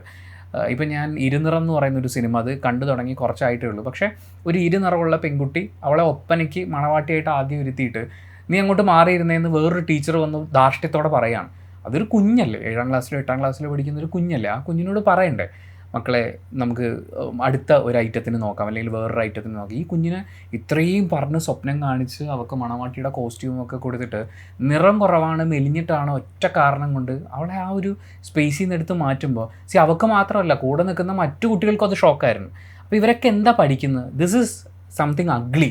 ഒരു ടീച്ചർ വന്ന് ഒഴിവാക്കിയിട്ടുണ്ട് അല്ലെങ്കിൽ ഒരു ടീച്ചർ ഇങ്ങനെ പറയുന്നുണ്ട്, അപ്പോൾ അതിങ്ങനെയാണ് ട്രീറ്റ് ചെയ്യപ്പെടേണ്ടത്. ഇങ്ങനെയുള്ള കുറേ മാതൃകകൾ സൃഷ്ടിക്കുക എന്ന് പറയുന്നതും ടീച്ചേഴ്സിൻ്റെ ഭാഗത്ത് നിന്ന് ഉണ്ടായിട്ടുണ്ട്, ഞാൻ കണ്ടിട്ടുണ്ട്, ഫേസ് ചെയ്തിട്ടുണ്ട്. അതും ഒഴിവാക്കപ്പെടേണ്ടതാണ്. ഇത് മാത്രമല്ല കേട്ടോ, ഫിസിക്കൽ അബ്യൂസിങ് തുടങ്ങിയിട്ട് ഒരുപാട് കാര്യങ്ങൾ നമ്മൾ അധ്യാപകരുടെ സൈഡിൽ നിന്നുള്ള പ്രശ്നങ്ങൾ ഫേസ് ചെയ്തത് പറയുമ്പോൾ ഒരു ലിസ്റ്റ് ഓഫ് പ്രശ്നങ്ങൾ നമുക്ക് എടുത്ത് പറയേണ്ടതായിട്ട് വരും. ഓരോ മനുഷ്യരും നേരിട്ടിട്ടുള്ള പ്രശ്നങ്ങൾ എല്ലാം അഡ്രസ്സ് ചെയ്യപ്പെടേണ്ടതാണ്. അതൊക്കെ നേരിടാൻ പാടില്ലാത്തതായിരുന്നു. നമ്മളിങ്ങനെ തുറന്നു പറയുന്നത് പോലും ഇത് കേൾക്കുന്ന കൂട്ടത്തിൽ നമ്മൾ നമ്മളെ തന്നെ ഹീൽ ചെയ്യുന്നതിൻ്റെ പാർട്ടായിട്ടാണ് ഈ തുറന്നു പറച്ചിലുകൾ എന്നൊക്കെ പറയുന്നത്. എന്നെയൊക്കെ സംബന്ധിച്ചിടത്തോളം ഒരു ഹീലിംഗ് ജേണിയിൽ അതിൻ്റെ ഒരു പാർട്ടാണ്. നമുക്കതിപ്പോൾ ഇങ്ങനെ സംസാരിക്കാൻ പറ്റുന്നുണ്ടായിരുന്നല്ലോ, കാരണം കുഞ്ഞായിരുന്ന നമുക്ക് നമ്മുടെ കുഞ്ഞ് സെൽഫിന് അതൊന്നും ആ സമയത്ത് നമ്മൾ ആഗ്രഹിച്ച പോലെ പറയാൻ പറ്റുന്നതായിരുന്നു എന്ന് പോലും നമുക്കറിയില്ല, പറ്റിയിട്ടുണ്ടായിരുന്നില്ല. ഇപ്പം നമ്മളിതിങ്ങനെ തുറന്നു പറയുന്ന സമയത്ത് കുറച്ചൊക്കെ ഒരു ആശ്വാസം അത് തരുന്നുണ്ട്. അതേപോലെ തന്നെ ആരെങ്കിലുമൊക്കെ ഇത് കേൾക്കുന്ന സമയത്ത് അല്ലെങ്കിൽ ഇങ്ങനെ അല്ല ട്രീറ്റ് ചെയ്യപ്പെടേണ്ടത്, അല്ലെങ്കിൽ ഇങ്ങനെയല്ല ഞാൻ ഒരാളെ ട്രീറ്റ് ചെയ്യേണ്ടത് എന്ന് പറയുന്ന ഒരു ചെറിയൊരു ഓർമ്മപ്പെടുത്തൽ കൂടിയാണത്. അല്ല, ഇങ്ങനെ സംസാരിച്ചുകൊണ്ടിരുന്നപ്പോഴാണ് ഞാനും ഇങ്ങനെയൊക്കെ കുറച്ച് ഇൻസിഡൻസ് ഉണ്ടായിരുന്നു. ചിലതൊക്കെ ഓർത്തെടുക്കുന്നത് ഇങ്ങനെയാണ്. അതൊരു ട്രോമ റെസ്പോൺസ് ആണ്. നമ്മൾ ചില കാര്യങ്ങൾ മറന്നു പോകും. അതിപ്പോൾ റിലേഷൻഷിപ്സിലായാലും ടീച്ചേഴ്സിൻ്റെ ആ സമയത്താണെങ്കിലും പേരൻസ് എന്നുള്ള ദുരനുഭവങ്ങളാണെങ്കിലും നമ്മൾ ചില സമയത്ത് ഇതൊക്കെ മറന്നു പോകും. മറന്നിട്ട് നമുക്കെന്തോ ഒരു അടിപൊളി കുട്ടിക്കാലമാണ് ഉണ്ടായിരുന്നതെന്ന് പറയുന്ന ഒരു കാര്യത്തിൽ നമ്മൾ അഭിരമിക്കും. ഇപ്പോൾ ഈ വീഡിയോയുടെ താഴെ ചില കമൻസൊക്കെ വരാൻ ചാൻസ് ഉണ്ട്. അന്ന് എന്നെ തല്ലിയതുകൊണ്ടാണ് ഞാൻ നന്നായത്, എന്നിട്ട് എത്ര പേര് നന്നായി, ഇപ്പം ഞാൻ അടിപൊളിയായിട്ട് ജീവിക്കുന്നു എന്നൊക്കെ പറയുമ്പോൾ നിങ്ങൾ ശരിക്കും ഒന്നും ഓർക്കാത്തതുകൊണ്ടാണ്. അത് നമ്മുടെ മൈൻഡിൻ്റെ ഒരു ടെക്നിക്കാണ്. ഈ സങ്കടമുള്ള കാര്യങ്ങളെയൊക്കെ മറപ്പിച്ചിട്ട് ഇതല്ല വേറൊരു കാര്യമായിരുന്നു എന്നൊക്കെ നമ്മളെ തോന്നിപ്പിക്കുക. ചില സിനിമകൾ കാണുമ്പോൾ ഭയങ്കര നൊസ്റ്റാൾജിക്കായിട്ട് നമുക്ക് തോന്നും. പക്ഷേ ആ സിനിമയെ കാണിക്കുന്ന നമുക്ക് നൊസ്റ്റാൾജി അടിച്ച ഒരു സെക്കൻഡിൽ പോലും നമ്മൾ ജീവിച്ചിട്ടുണ്ടാവില്ല. ഇപ്പോൾ ഒരു നാട്ടും പുറത്തെ കുട്ടികൾ ഊഞ്ഞാലാടുന്ന അല്ലെങ്കിൽ മറ്റേ ഈ ഓലയിൽ ഒരാളെ ഇരുത്തി വലിച്ചുകൊണ്ട് പോകുന്ന സീൻ കാണുന്ന നൊസ്റ്റാൾജി ഉണ്ടാകുന്ന ചിലപ്പോൾ ഒരു വലിയ വിഭാഗം ആൾക്കാർ അങ്ങനെ ഒരിക്കൽ പോലും ഇരുന്നിട്ടുണ്ടാവില്ല, ഒരിക്കൽ പോലും വലിച്ചിട്ടുണ്ടാവില്ല. ഇതിൻ്റെ അകത്തെ ഹാപ്പിനെസ് സംവെയർ എനിക്ക് കിട്ടിയിട്ടുണ്ടായിരുന്നു, ഞാനും ഇങ്ങനെ ആയിരുന്നല്ലോ എന്ന് പറഞ്ഞ് നമ്മൾ സ്വയം ഒരു ആശ്വാസം കണ്ടെത്തുന്ന പ്രോസസ്സാണ് അത്. നിങ്ങൾ ശരിക്കും ചിന്തിച്ച് നോക്കണം. നിങ്ങളെ തല്ലിയത് കൊണ്ട് നിങ്ങൾ നന്നായി എന്ന് നിങ്ങൾ വിശ്വസിക്കുന്നുണ്ടെങ്കിൽ നിങ്ങളുടെ ആ സമയത്ത് കൂടെ ഉണ്ടായിരുന്ന മുഴുവൻ പിള്ളേരെ നിങ്ങൾ വിളിച്ചു നോക്ക്, അവരൊക്കെ ജീവിതത്തിൽ എന്താ ചെയ്യുന്നതെന്ന്. ഈ അധ്യാപകർ അവർക്ക് ഡാമേജ് ആണോ ഉണ്ടാക്കിയത്, അതോ നിങ്ങളെപ്പോലെ എല്ലാവരും ജീവിതത്തിൽ വലിയ വിജയം കൈവരിച്ചിട്ട് അടി കൊണ്ടാൽ നന്നാവും ജീവിത വിജയം കൈവരിക്കുമെന്നാണെങ്കിൽ നമ്മുടെ 1970-കളിലെ 80-കളിലെ 90-കളിലെ സ്കൂളിൽ നിന്ന് പുറത്തായ എല്ലാവരും സയൻറ്റിസ്റ്റുകളും വലിയ വലിയ പോസ്റ്റിലും മാത്രമായിട്ടിരിക്കണം. അതായത് വിദ്യാഭ്യാസത്തിൻ്റെ പരകോടി വരെ പോകുന്ന ജനറേഷനായിരുന്നു നമ്മുടെയൊക്കെ അപ്പനപ്പൂപ്പന്മാരുടെ ഉണ്ടാവേണ്ടിയിരുന്നത്. അങ്ങനെയല്ലല്ലോ. അപ്പോൾ ഇല്ലാത്തൊരു സാധനം ഇതിങ്ങനെയാണ്, എനിക്കിങ്ങനെ കിട്ടിയിട്ടുണ്ട്, ഇതാണ് നല്ലത് എന്നൊക്കെ പറഞ്ഞ് സ്വയം അഭിരമിക്കുന്ന സമയത്ത് എല്ലാവരുടെയും ജീവിതത്തിലേക്കൊന്ന് നോക്കണം. ഒരു ടീച്ചർ എന്ന് പറയുന്നത് നമ്മളെ എങ്ങനെ കാണണമെന്ന് നമ്മളെ പഠിപ്പിക്കുന്നതിൽ വലിയൊരു പങ്ക് വഹിക്കുന്ന ഒരാളാണ്. കുഞ്ഞു പ്രായം എന്ന് പറയുന്നത് നമുക്ക് നമ്മളെക്കുറിച്ച് വലിയ ധാരണയൊന്നും ഇല്ലാത്ത ഒരു കാലമാണ്. ആരെങ്കിലും നമ്മളെക്കുറിച്ചൊരു മോശം പറഞ്ഞു കഴിഞ്ഞാൽ, നീ കൊള്ളില്ല, നീ പോരാ എന്നൊക്കെ പറഞ്ഞു കഴിഞ്ഞാൽ അത് കേട്ട് നമുക്ക് പോലും അത് സത്യമാണ് എന്ന് തോന്നിപ്പോകുന്ന ഒരു പ്രായമാണ്. കേട്ടൊന്നും വേണ്ട, ഒരൊറ്റ തവണ കേട്ടാൽ പോലും അത് ഉള്ളി പതിഞ്ഞു പോകും. പ്രത്യേകിച്ച് മോദോ പിതോ ഗുരു ദൈവം, ഒരാളിവിടെ ദൈവം കളിക്കണ്ട കേട്ടോ. ആ പഴഞ്ചൊല്ലൊക്കെ എടുത്ത് കിണറ്റി കളയേണ്ടതാണെന്ന് ഞാൻ പറയുള്ളൂ. ഒരു മാതാവോ ഒരു പിതാവോ ഒരു ഗുരുവോ ആരും ദൈവം ആവേണ്ട, അങ്ങനെ നമ്മൾ ട്രീറ്റ് ചെയ്യേണ്ട കാര്യമില്ല. അത് ഈ അച്ചടക്കം പഠിപ്പിക്കാൻ വേണ്ടിയിട്ടുള്ളൊരു ഉഡായിപ്പ് പരിപാടിയാണ്. പക്ഷേ ഒരൊറ്റ തവണ നമ്മൾ കൊള്ളില്ലെന്ന് കേട്ടാൽ, നമ്മൾ കുരുത്തം കെട്ടവനാണെന്ന് കേട്ടാൽ, ഇത് കുഞ്ഞുങ്ങൾ പഠിക്കും. പിള്ളേരുടെ ബ്രെയിൻ വളരുന്നത് ഒരു എക്സ്പോണൻഷ്യൽ സ്കെയിലാണ്. ആ സമയത്ത് നമ്മൾ അവരോട് ഉപയോഗിക്കുന്ന ഓരോ വാക്കും ശ്രദ്ധിക്കേണ്ടതാണ്. ചൈൽഡ്ഹുഡ് എന്നൊക്കെ പറയുന്നത് നമ്മൾ വാങ്ങിച്ച മാർക്കിൻ്റെ പേരിൽ മാത്രം നമ്മൾ ഓർത്ത് അഭിമാനിക്കേണ്ട ഒരു പ്രായമോ, അല്ലെങ്കിൽ നമ്മൾക്ക് കുറഞ്ഞു പോയ മാർക്കിൻ്റെ പേരിൽ മാത്രം ഒരു പേടി ക്രിയേറ്റ് ചെയ്യപ്പെടേണ്ട ഒരു പ്രായമോ ഒന്നുമല്ല. അവിടെ നമുക്ക് ഓർത്തിരിക്കേണ്ട, നമ്മൾ അനുഭവിക്കേണ്ട മറ്റൊരുപാട് സുഖവും സന്തോഷങ്ങളും ഒക്കെയുണ്ട്. കാരണം നമുക്കൊരു ലൈഫ് ടൈമിലേക്ക് നമ്മൾ ക്യാരി ഫോർവേഡ് ചെയ്യുന്ന മെമ്മറീസ് ക്രിയേറ്റ് ചെയ്യപ്പെടുന്ന ഒരു പ്രായമാണ് ചൈൽഡ്ഹുഡ് എന്ന് പറയുന്നത്. നമ്മുടെ ലൈഫ് ചിലപ്പോൾ ഒരു 2 TB ഹാർഡ് ഡിസ്ക് ആയിരിക്കും. ഒരു 2 TB ഹാർഡ് ഡിസ്ക്കാണ് നമ്മുടെ ലൈഫിലെ ഫുൾ മെമ്മറീസും. അതിൻ്റെ അകത്തെ ഏതാണ്ട് 1 TBയോളം നമ്മൾ ഉണ്ടാക്കി വെക്കുന്നത് നമ്മുടെ ഈ കുട്ടിക്കാലത്താണ്. ബാക്കിയുള്ള 1 TB ആണ് അതിന് ശേഷമുള്ള ഈ ഇത്രയും സ്കെയിലുള്ള ലൈഫ്. പക്ഷേ ആ ബാക്കിയുള്ള 1 TB എങ്ങനെ ഫില്ല് ചെയ്യണം, ഏത് പെർസ്പെക്റ്റീവിൽ ഫില്ല് ചെയ്യണം എന്ന് തീരുമാനിക്കുന്നത് ആദ്യത്തെ 1 TB ആണ്. കാര്യം നമ്മൾ ആ സമയത്തുള്ള എല്ലാം പഠിച്ച്, എല്ലാം ഓർത്ത്, എല്ലാ ഇമോഷൻസും ഹോൾഡ് ചെയ്തായിരിക്കുന്നത്. പലരും പല പേടികളൊന്നും ലെറ്റ് ഗോ ചെയ്തിട്ടില്ല, അത് ഉള്ളിൽ കിടക്കുക. അപ്പോൾ ഈ TB ആണ് അടുത്ത TBയെ ഫില്ല് ചെയ്യാൻ വേണ്ടിയിട്ട് തീരുമാനിക്കുന്നത്. സോ ലൈഫിൻ്റെ ഹാർഡ് ഡിസ്കിലെ ദി മോസ്റ്റ് ഇമ്പോർട്ടൻറ്റ് പാർട്ടാണ് ചൈൽഡ്ഹുഡ് എന്ന് പറയുന്നത്. അവിടെയാണ് അധ്യാപകർ നിൽക്കുന്നത്. ഒരിക്കലും ഞങ്ങൾ ഫ്രണ്ട്സ് എല്ലാവരും കൂടി ഇരുന്ന് സംസാരിക്കുന്ന സമയത്ത് എൻ്റെ ഒരു ഫ്രണ്ട് പറഞ്ഞതാണ്, അവൾ കുറച്ച് വണ്ണമുള്ള ശരീരപ്രകൃതമുള്ള ഒരു കുട്ടിയായിരുന്നു. അതിൻ്റെ പേരിൽ അവൾക്ക് അധ്യാപകരുടെ സൈഡിൽ നിന്ന്, കുട്ടികളുടെ സൈഡിൽ നിന്നൊക്കെ ഒരുപാട് കളിയാക്കലുകൾ നേരിട്ടിട്ടുള്ളൊരു കുട്ടിയാണ്. ഒരിക്കൽ അവളുടെ ചോറ്റുപാത്രത്തിൻ്റെ അളവ് വെച്ചിട്ട് അവളെ കളിയാക്കിയ അധ്യാപകരുള്ള ഒരു സ്കൂളിലാണ് ഞാൻ പഠിച്ചത്. എനിക്കിപ്പോൾ ആലോചിക്കുമ്പോൾ എന്ത് നിസ്സഹായ അവസ്ഥയായിരുന്നു നമ്മുടെയൊക്കെ. എന്ത് സങ്കടകരമായൊരവസ്ഥയാണ് അത്തരം മനുഷ്യരുടെ ഇടയിൽ നമ്മൾ ജീവിച്ചു എന്ന് പറയുന്നത്. അവൾ പറയുന്നത് അവൾ എല്ലാ ദിവസവും സ്കൂൾ കഴിഞ്ഞ് വീട്ടിൽ പോയിട്ട് കണ്ണാടി നോക്കി നിന്ന് കരയുമായിരുന്നു.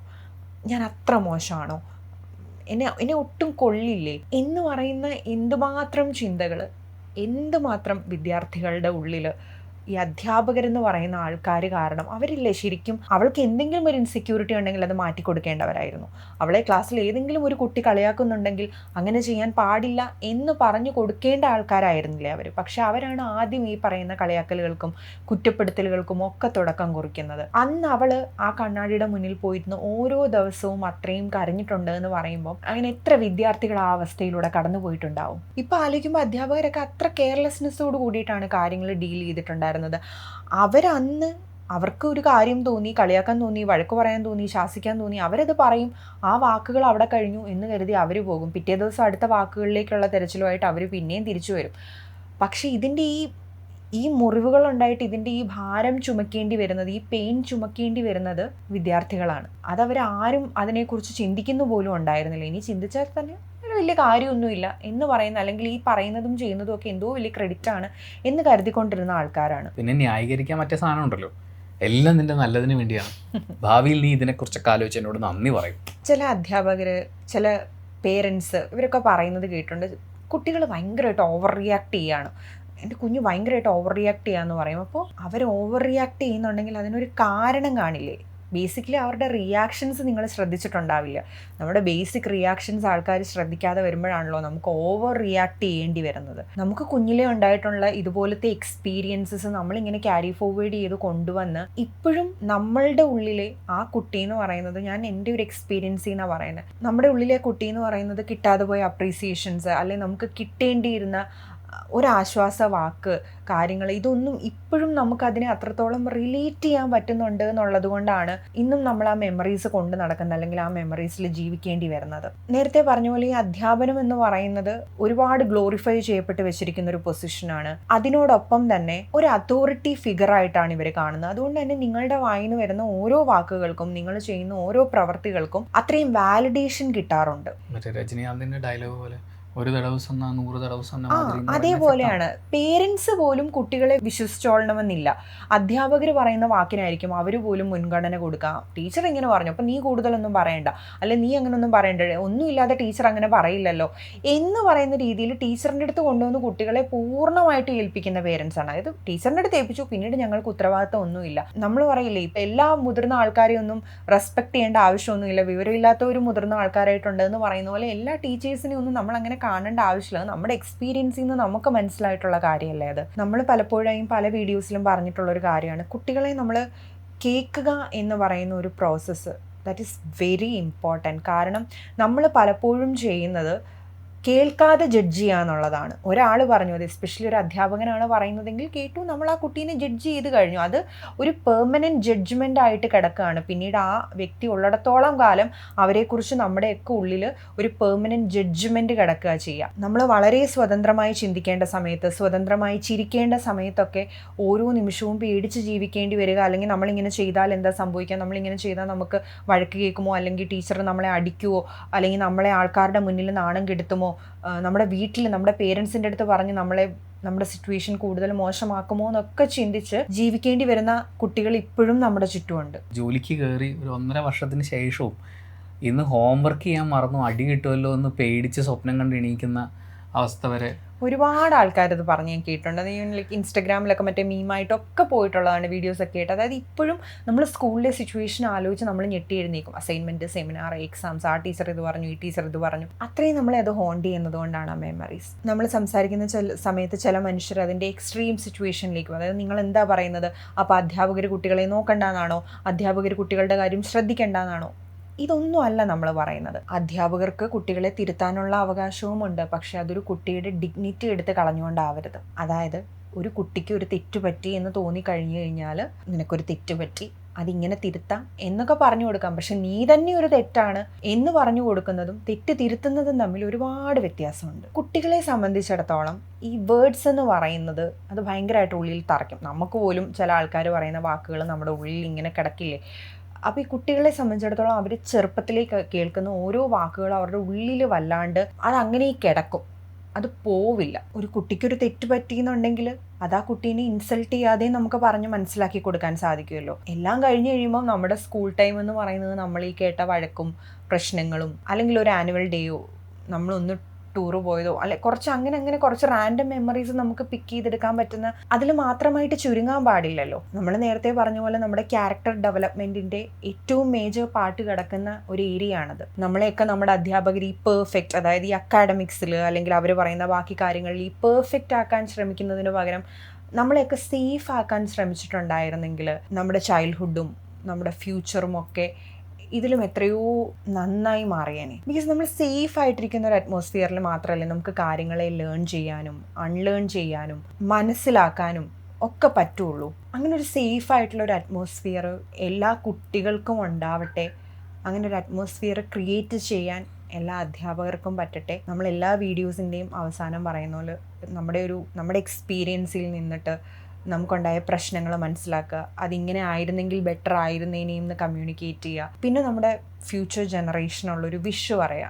അങ്ങനെയാണ് നമ്മൾ സാധാരണ ചെയ്യാറ്. ഇതും നമ്മുടെ ഒരു വിഷാണ്. അത്തരം സേഫായിട്ടുള്ള എൻവയോൺമെൻറ്റിൽ അധ്യാപകരായിക്കോട്ടെ, പേരൻസ് ആയിക്കോട്ടെ, അങ്ങനെ സേഫായി ഫീൽ ചെയ്യാൻ പറ്റുന്ന മനുഷ്യരോടൊപ്പം വളരാനും നല്ല മെമ്മറീസൊക്കെ ക്രിയേറ്റ് ചെയ്യാനും, പിന്നീട് നമ്മൾ ആലോചിക്കുന്ന സമയത്ത് ഓർത്തെടുക്കാൻ നമ്മൾ പോലും ഇഷ്ടപ്പെടാത്ത, നമ്മുടെ ക്യാരക്ടറിനെ മോശമായി ബാധിക്കാത്ത എക്സ്പീരിയൻസസ് ഒക്കെ നമുക്ക് ഉണ്ടാവട്ടെ.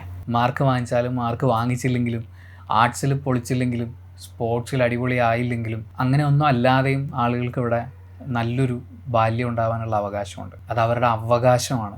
അതിനെ റെസ്പെക്റ്റ് ചെയ്ത് അങ്ങനെയുള്ള സ്കൂളുകളുണ്ടാവട്ടെ, വീടുകളുണ്ടാവട്ടെ, അതിന് വേണ്ടിയിട്ടുള്ളൊരു ചെറിയ ശ്രമം, ചെറിയൊരു ഓർമ്മപ്പെടുത്തൽ, അത്രയേ ഉള്ളൂ ഈ video. Thank you so much for watching this video. Video ഇഷ്ടപ്പെട്ടാൽ മാത്രം ലൈക്ക് ചെയ്യുക, ഇഷ്ടപ്പെട്ടിട്ടില്ലെങ്കിൽ എന്തുകൊണ്ട് ഇഷ്ടപ്പെട്ടില്ല എന്ന് കമൻറ്റ് ചെയ്യുക. ചാനൽ സബ്സ്ക്രൈബ് ചെയ്യുന്ന കാര്യവും ഹൈപ്പ് ചെയ്യുന്ന കാര്യവും പരിഗണിക്കുക. പിന്നെ ഈ വീഡിയോയുടെ താഴെ എന്തായാലും ഒരുപാട് ആളുകൾ അവരുടെ മെമ്മറീസ് ഷെയർ ചെയ്യാൻ സാധ്യതയുണ്ട്. നമുക്ക് ഷെയർ ചെയ്യുന്ന ആളുകളോടും ഷെയർ ചെയ്യുന്ന സമയത്തും ഓപ്പോസിറ്റുള്ള ആളെ ഒരു റെസ്പെക്റ്റോടു കൂടി അഭിസംബോധന ചെയ്യുക, അഭിപ്രായങ്ങൾ പ്രകടിപ്പിക്കുക എന്നുള്ള കാര്യം കമൻറ്റ് ബോക്സിലും പുലർത്തും എന്ന് ഞങ്ങൾക്കറിയാം. എന്നാൽ അതും കൂടി ഒന്ന് ഓർമ്മപ്പെടുത്തുകയാണ്. അപ്പോൾ ശരി, ബൈ.